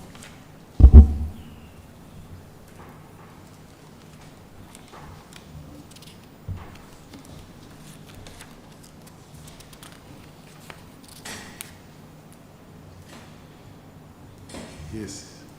Para 7. In Bihar SEB versus Bhaura Kanaki Collieries Limited, the court opined, undoubtedly there is some negligence, but when a substantive matter is dismissed on the ground of failure to comply with procedural directions, there is always some element of negligence involved in it. Because a vigilant litigant would not miss complying with procedural direction, the question is whether the degree of negligence is so high as to bang the door of court to a suitor seeking justice. In other words, should an investigation of facts for rendering justice be preemptively thwarted by some procedural lacuna? At para 8, the failure to bring the authorization on report as observed was more a matter of procedure, which is but a handmaid of justice. Substantive justice must always prevail over procedural or technical justice. To hold that failure to explain delay in a procedural matter would operate as res judicata will be a travesty of justice, considering that the present is a matter relating to corruption in public life by holder of a public post. The rights of an accused are undoubtedly important, but so is the rule of law and societal interest in ensuring that an alleged offender should be subjected to the laws of the land in the larger public interest. To put the rights of an accused at a higher pedestal and to make the rule of law and societal interest in prevention of crime subservient to the same cannot be considered as dispensation of justice. A balance therefore has to be struck. A procedural lapse cannot be placed on a par with what is or may be substantive violation of the law.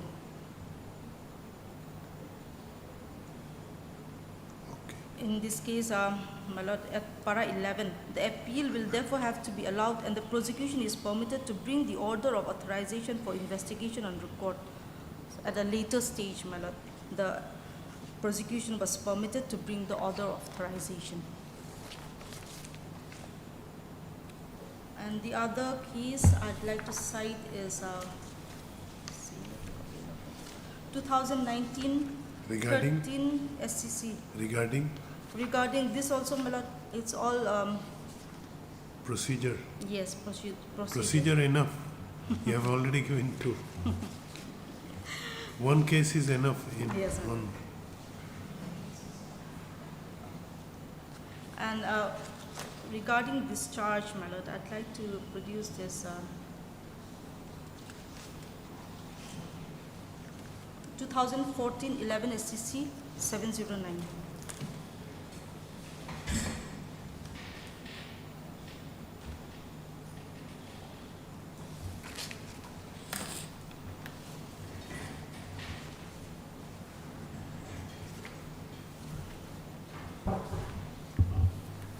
Para?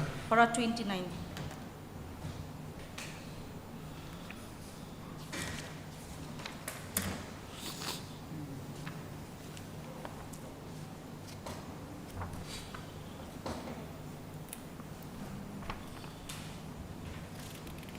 Para 29. Yes. We have bestowed our consideration to the rival submissions, and the submissions made by Mr. Ranjit Kumar comment us. True, it is that at the time of consideration of the applications for discharge, the court cannot act as a mouthpiece of the prosecution or act as a post office and may sift evidence in order to find out whether or not the allegations made are groundless so as to pass an order of discharge. It is tried that at the stage of consideration of an application for discharge, the court has to proceed with an assumption that the materials brought on record by the prosecution are true and evaluate the said materials and documents with a view to find out whether the facts emerging therefrom, taken at their face value, disclose the existence of all the ingredients constituting the alleged offense. At this stage, probative value of the materials has to be gone into, and the court is not expected to go deep into the matter and hold that the materials would not warrant a conviction. In our opinion, what needs to be considered is whether there is a ground for presuming that the offense had been committed, and not whether a ground for convicting the accused has been made out. To put it differently, if the court thinks that the accused might have committed the offense on the basis of the materials on record on its probative value, it can frame the charge, though for conviction. The court has to come to the conclusion that the accused has committed the offense. The law does not permit a mini trial at this stage. The other citation is also with regard to the same discharge, so I'll not produce it, madam.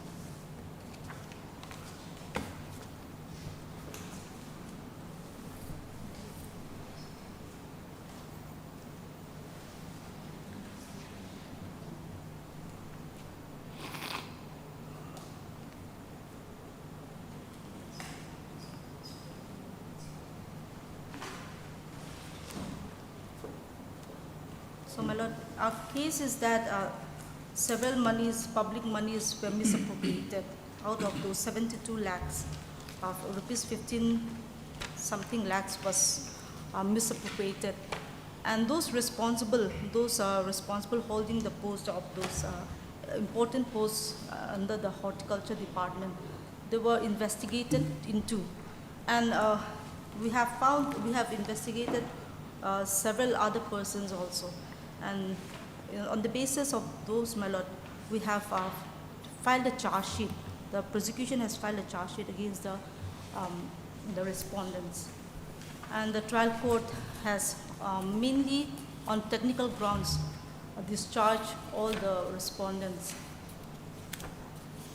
And our main prayer is that at the stage of framing of charge, a mini trial cannot be held, and a charge should be framed, since their involvement is made clear in the charge sheet.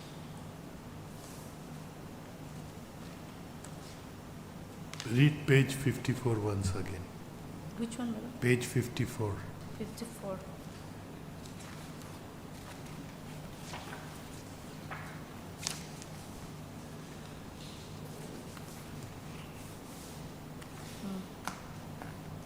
The remaining amount.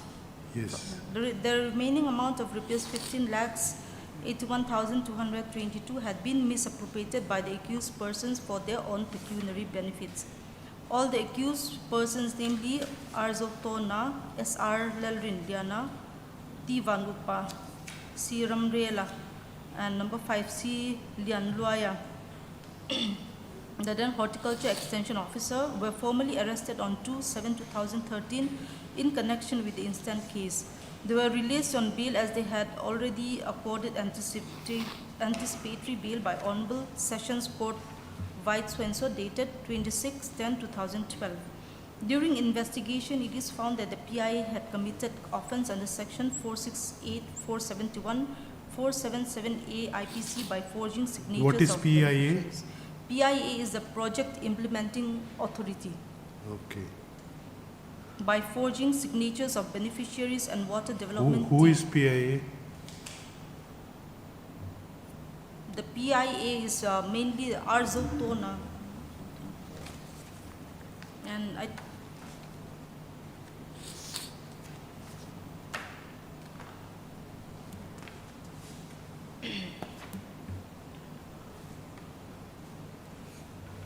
during investigation, it is found that the PIA had committed offence under section 468, 471, 477A IPC by forging signatures of beneficiaries and water development team members and prepared fake APRs.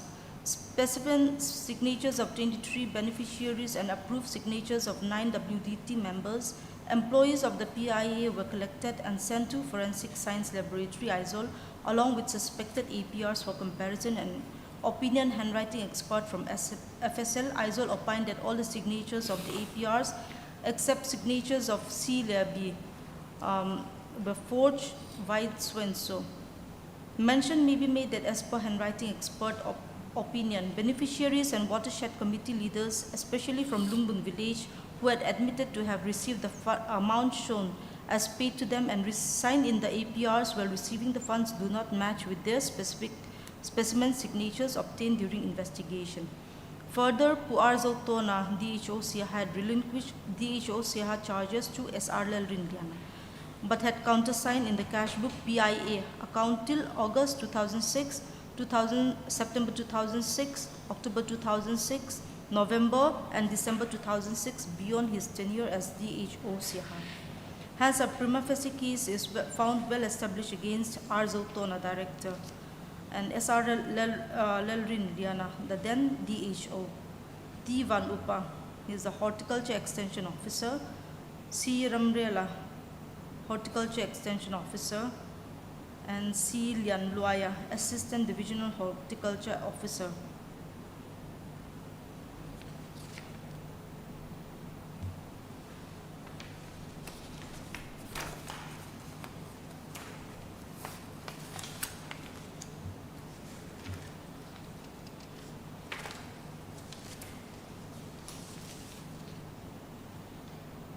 Okay. Yes. Your Lordship, since the learned PP had referred to the facts of the case, I will not come again to the facts of the case involved. I will come directly to page 19 of the revision petition, my Lord. The three grounds under which the present respondents were discharged at the time of under section 227 CRPC, my Lord, by the special court. My Lord, the first point is, as the learned PP has also read out, it is regarding the non-compliance of the SCB manual. And the second point is non-production of the original FIR copy, as well as the absence of the Deputy Secretary of Vigilance Department's letter by which the present proceeding had been initiated.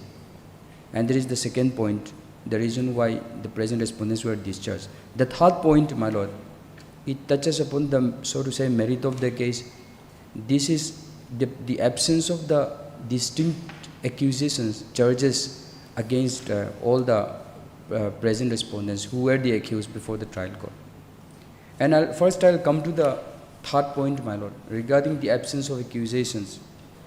And if we look at page 54, as your Lordship had also just mentioned, then the accusation is, there is no specific accusation against whom, whether it is against the accused number 1 or number 2, 3, 4, 5, who committed the forgery, alleged forgery, 468, and who used that alleged forged document as the genuine one, 471, and who misappropriated the amount.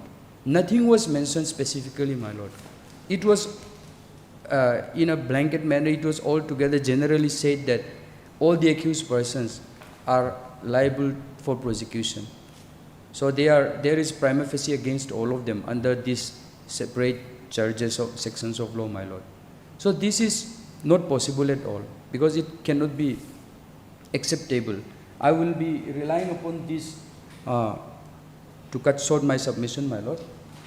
First of all, what I have to produce before Lordship is 1999 SCC criminal 373.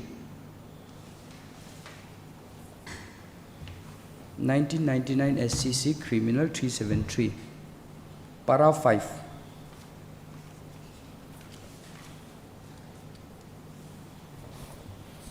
My lord, what I am trying to say with this citation is that only the charge sheet has to be looked into, my lord. So from the charge sheet itself, there is no prima facie case for framing of charge against the present respondents. My lord, para 5 only I will read out, with your lordship's permission, my lord. Yes. Yes. Para 5. Without meaning any disrespect to the High Court, we are constrained to say that the settled law is just the reverse of what the High Court has observed in the above quoted passage, as would be evident from even a cursory reading of section 239 and 240 CRPC, which admittedly govern the case of the respondent. According to the above sections, at the time of framing of charge, what the trial court is required to and can consider are only the police report referred to under section 173 CRPC and the documents sent with it. The only right the accused has at that stage is of being heard and nothing beyond that. Of course, at that stage, the accused may be examined, but that is a prerogative of the court only. Though, in view of the clear language of the above sections, no authority need be cited for the above proposition. Still, we may refer to the judgment of this court in Manaksi Bala versus Sudhir Kumar, to which one of us was a party, for therein the scope of an ambit of the above sections came up for consideration, and it was held, quoted, having regard to the fact that the offences for which charge sheet was submitted in the instant case and cognizance taken were triable as a warrant case, the magistrate was to proceed in accordance with section 239 and 240 of the court at the time of framing of the charges. Under the above sections, the magistrate is first required to consider the police report and documents sent with it under section 173 CRPC and examine the accused if he thinks necessary and give an opportunity to the prosecution and the accused of being heard. If on such consideration, examination and hearing the magistrate finds the charge groundless, he has to discharge the accused in terms of section 239 CRPC. Conversely, if he finds that there is ground for presuming that the accused has committed an offense triable by him, he has to frame a charge in terms of section 240 CRPC. End quote. So, my lord, what I am trying to say is that it is only on the basis of the charge sheet, although it is an already known fact that, my lord, it is only on the basis of the charge sheet that whether charge should be framed or whether the accused should be discharged has to be considered by the learned trial court. So this is supported by this judgment.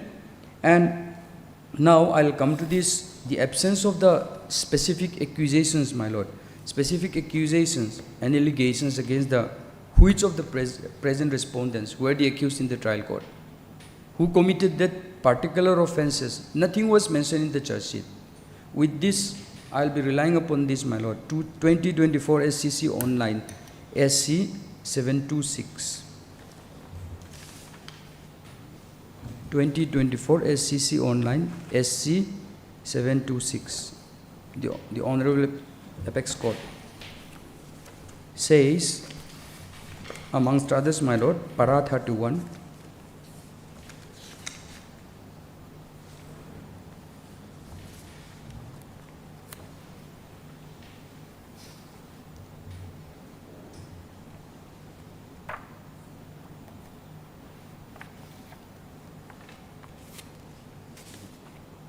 Yes. I'll come to para 31, my lord. Therefore, the investigating officer must make clear and complete entries of all columns in the charge sheet so that the court can clearly understand which crime has been committed by which accused and what is the material evidence available on the file. Statements under section 161 of the court and related documents have to be enclosed with the list of the witnesses. The role played by the accused in the crime should be separately and clearly mentioned in the charge sheet for each of the accused persons. So, my lord, it is very clear and it is self-explanatory, my lord. The role played by the accused in the crime should be separately and clearly mentioned in the charge sheet for each of the accused persons. Nothing was mentioned in the present charge sheet. Suppose it is not mentioned then? Then, my lord, I'll come to the other citation. Then, if two views are possible and if there is no strong presumption, then they can be discharged, my lord. And it was rightly held by the learned trial court in the present case. No, he, during investigation, my lord, the investigating officer found that project implementing authority is involved. Yes. In the embezzlement of 15 lakhs of money. And you all were the officials of project implementing authorities. The accused number 1 is the head. Other accused were holding Subordinate. various posts. Still, your lordship, even in that case, who committed the forgery? 468 and 461 also is there, and criminal conspiracy also, how criminal conspiracy happened. Nothing was mentioned in the charge sheet, my lord. And who misappropriated the particular amount? That aspect was not investigated. Yes, nothing was investigated in that regard. And it was generally mentioned that out of 72 lakh something, then these are the admitted expenditures which can be proved by examining the witnesses, and around 15 lakhs plus is missing. So it was only presumed that those were misappropriated. But who did that? Nothing was mentioned. Investigation was not in that regard, my lord. Okay. And my another citation, my lord, regarding this will be 2024-10 SCC 651.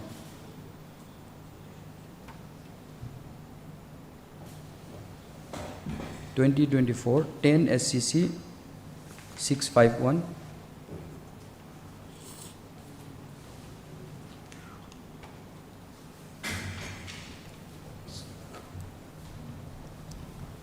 Para 20, 21 and 22, my lord.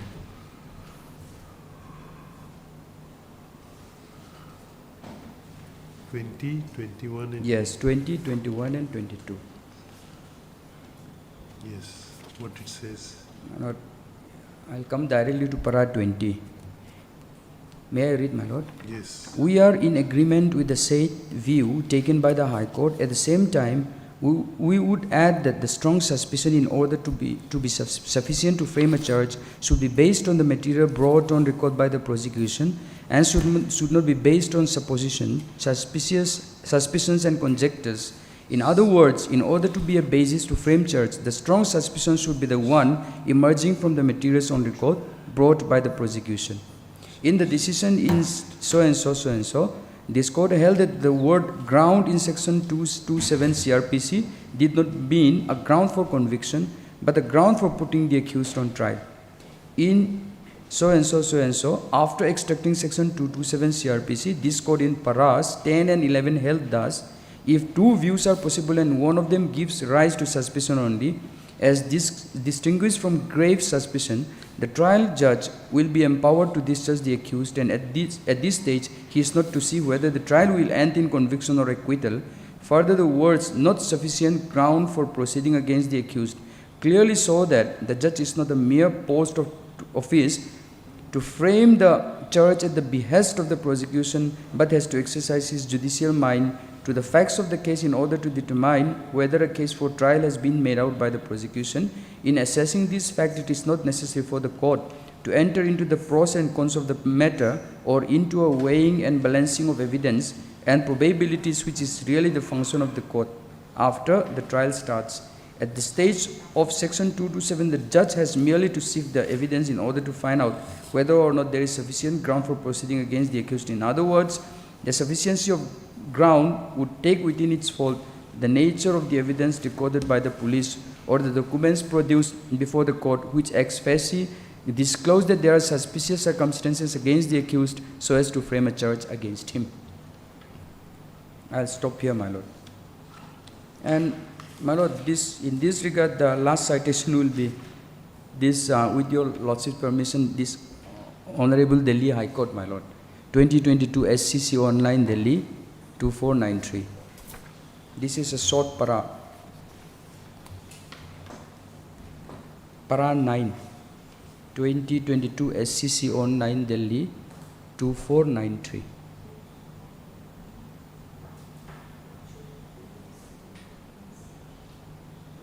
Para 9, my lord.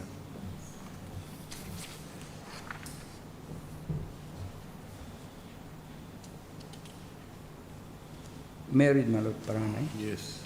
It is a settled law that the judge, while considering the question of framing of charges, is certainly empowered to weigh the evidence for the limited purpose of finding out whether or not a prima facie case against the accused has been made out, where the material placed before the court discloses great suspicion against the accused, which has not been properly explained.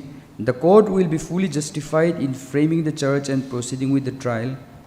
However, if two views are equally possible and the judge is satisfied that the evidence produced before him gave rise to some suspicion but not grave suspicion against the accused, the judge will be fully justified to discharge the accused.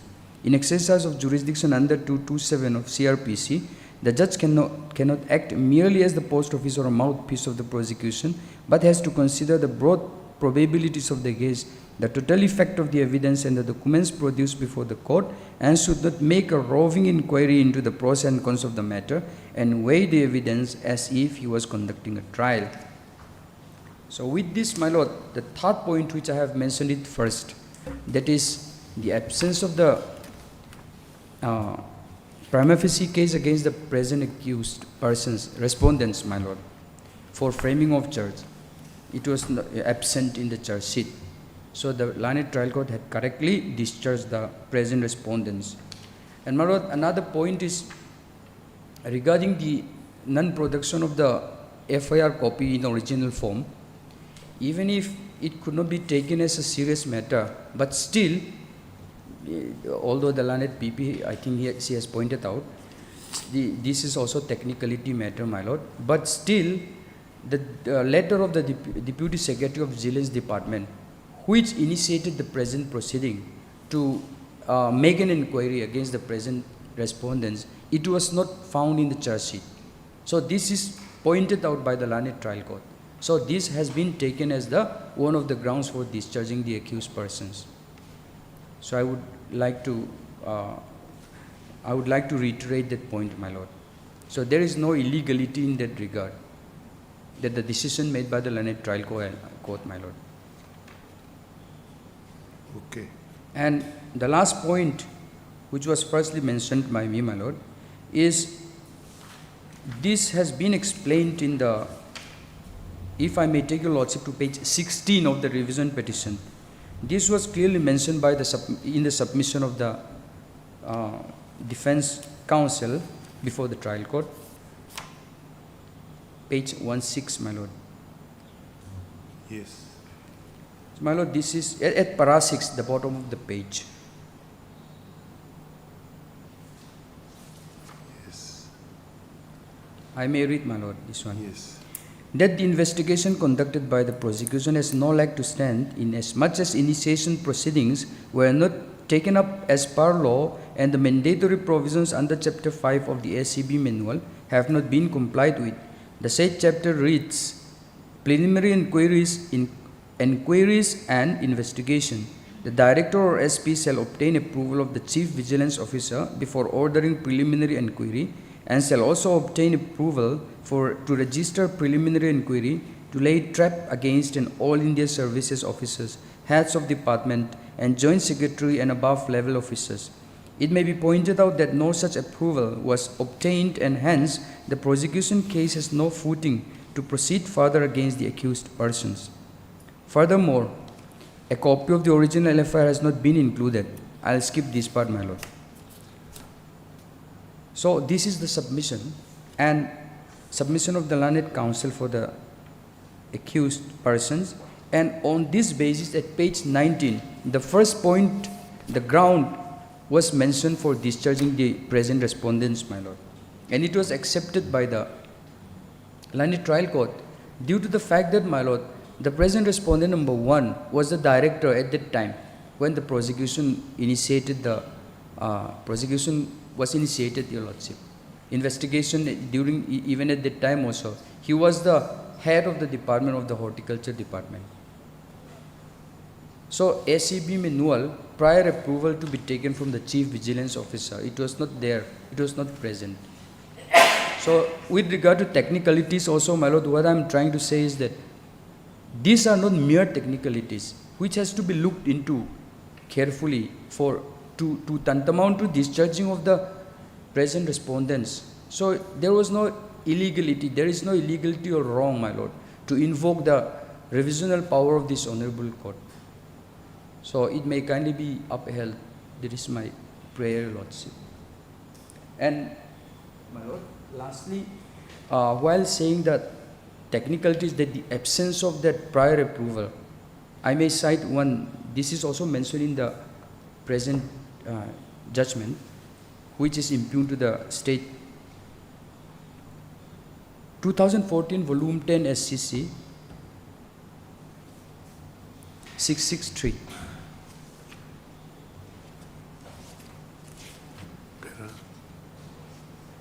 Para 9, my lord.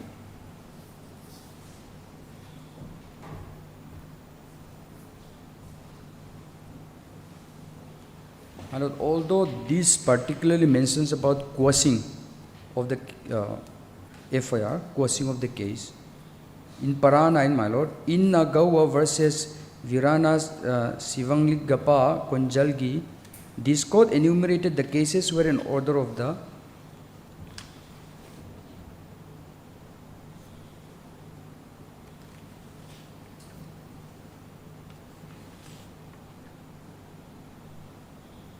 Para 9. In so and so, this court enumerated the cases where an order of the magistrate issuing process against the accused can be quashed or set aside as under. My lord, sub 1, 2, 3, I'll skip this. I'll come to the last one. Where the complaint suffers from fundamental legal defects, such as want of sanction or absence of a complaint by legally competent authority and the like. So even in this kind of the presence of the legal defects and the want of sanction, my lord, and it can be quashed, so that can also be taken into account for discharging the accused. That is what I'm saying, my lord, I'm submitting. And even the learned counsel for the defense counsel before the trial court, this was pointed out. So, my lord, my humble submission is that since there is no illegality or wrong in the present judgment discharging us, it may kindly be upheld, my lord. Heard Miss Linda L. Farmwell, London Public Prosecutor.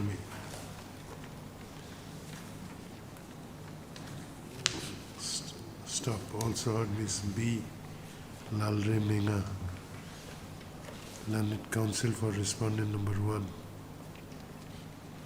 And who is appearing for? All the respondents, my lord. Sorry, all the respondents I'm representing. For all the respondents. Hearing concluded, judgment reserved.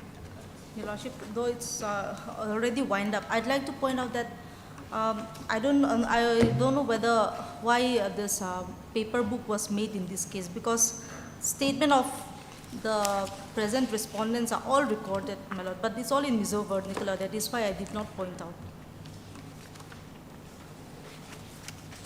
No, we accept that they have stated that they did not receive the amount. Yes.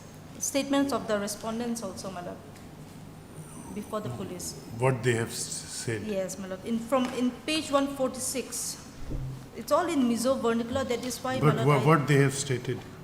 they have stated that they have utilized the money for some other works, not for this project, but for some other offices' works and all.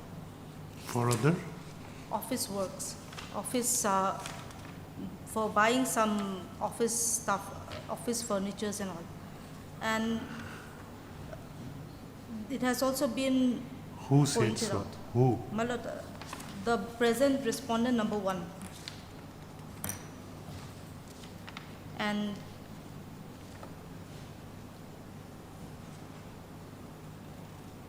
What he said? He says that, my lord, at page 147, it's in Mizo vernacular, my lord. Office momotil shang shang te le ninge ya palna ne ro. This means they have both some office furnitures and stuff, but Where without is the any paper authority. book? There's no paper book. That's the problem, my lord. I don't know why it was not made. However, we have the statement. It's all in Mizo vernacular. Where is the statement? At page 147, my lord. Of the? It's not paper book. There is but one there's compiled. a compilation. Yes, compilation, which was subsequently made as per our request, my lord.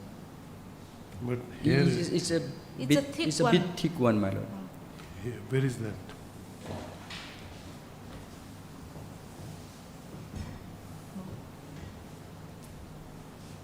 That's a no-no. Since LCR trial court's record was not called for, my lord, this is prepared as per our request. Our request, so I don't know whether it's there as the court's copy. LCR.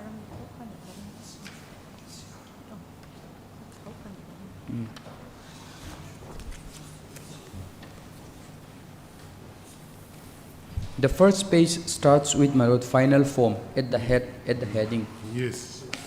So this is what the learned PP is referring to.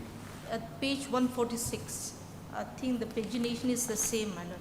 Right side at the top pagination is given, encircled one, my lord.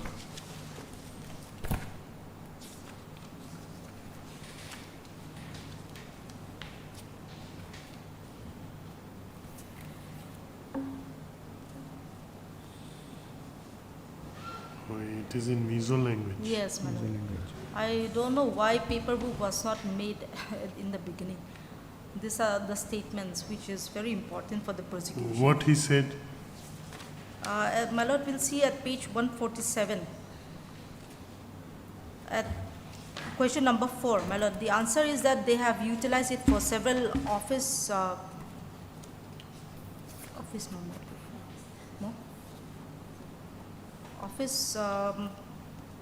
furnitures and all those things, my lord.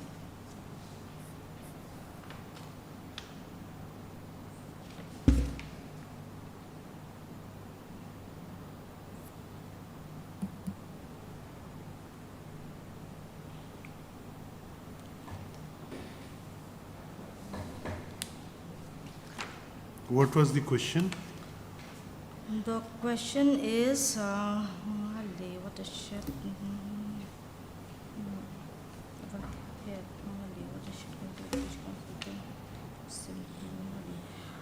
all this plastic chair, folding bed, dining table, drawing table, water filter, mosquito net, etc. for using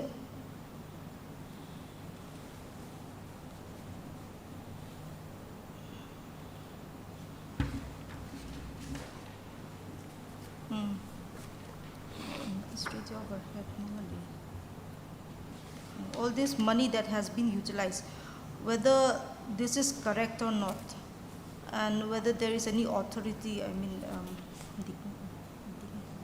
What he answered?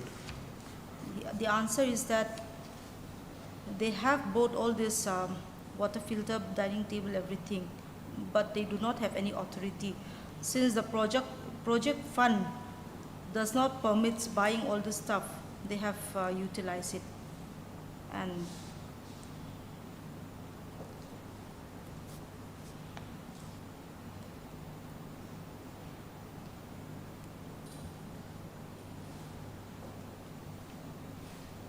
If I may, Your Lordship, however, this particular reply and the question doesn't mention which particular, from which particular fund that was spent.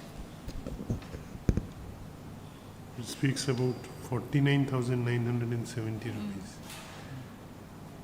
This is the amount used for buying some items. these are all under the project, madam. This is all relating to the investigation. And my lord, all the other respondents have agreed to using the money. There is one respondent, I think the respondent number 2, at page 149 is a statement. He only has denied. The others, they have admitted, madam, in their statement.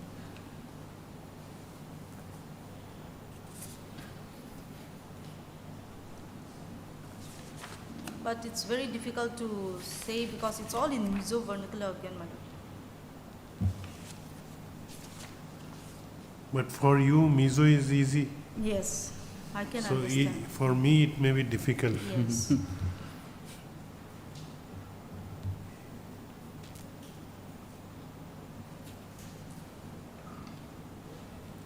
And I'd like to take your lordship to one very important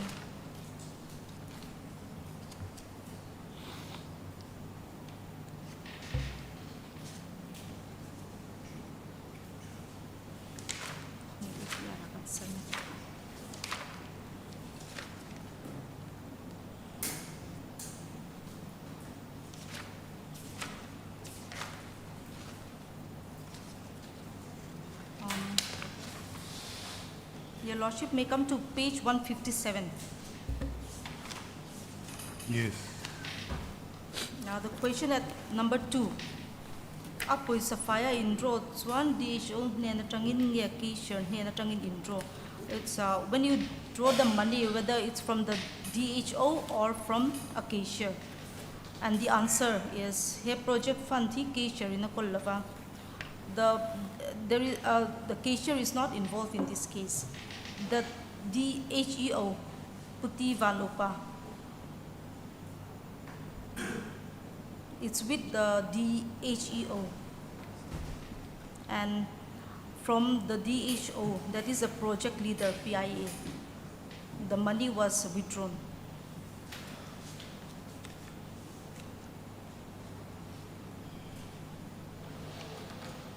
So from the statement, my lord, we can see that there is involvement of the present respondents in all the aspects, madam.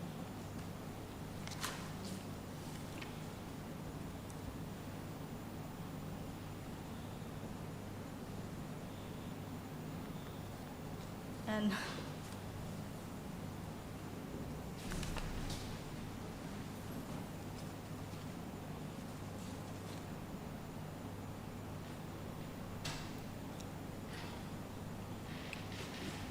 Who is Vanupa? Vanupa is the respondents number 3. If your lordship permits, I'll make a translation of some of the. What is relevant for you, Yes. you can make. I mean, to say that their involvement is found during the investigation. Okay. And one of them even admitted that they have given their signatures in the APR. Signatures, 4 signatures. Yes, 4 signatures. These question answers are part of the case diary. Yes. Part of the case Yes. diary. 161 statements, my lord. 161 statement.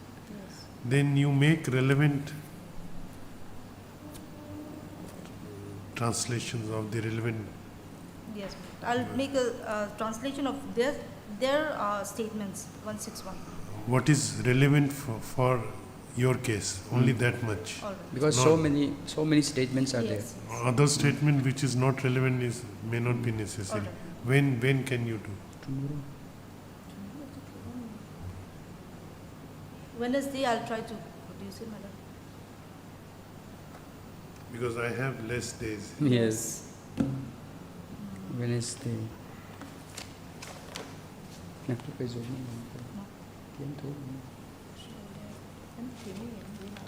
Whether it can be taken up tomorrow. All right, my lord, we'll try today, those relevant portion only. Yes. It may be taken up again tomorrow. Again, we'll fix it again tomorrow Hmm. Okay. with your translated copies. All right. You have already made your submissions. Yes. His main case is that no specific accusation is there. Yes.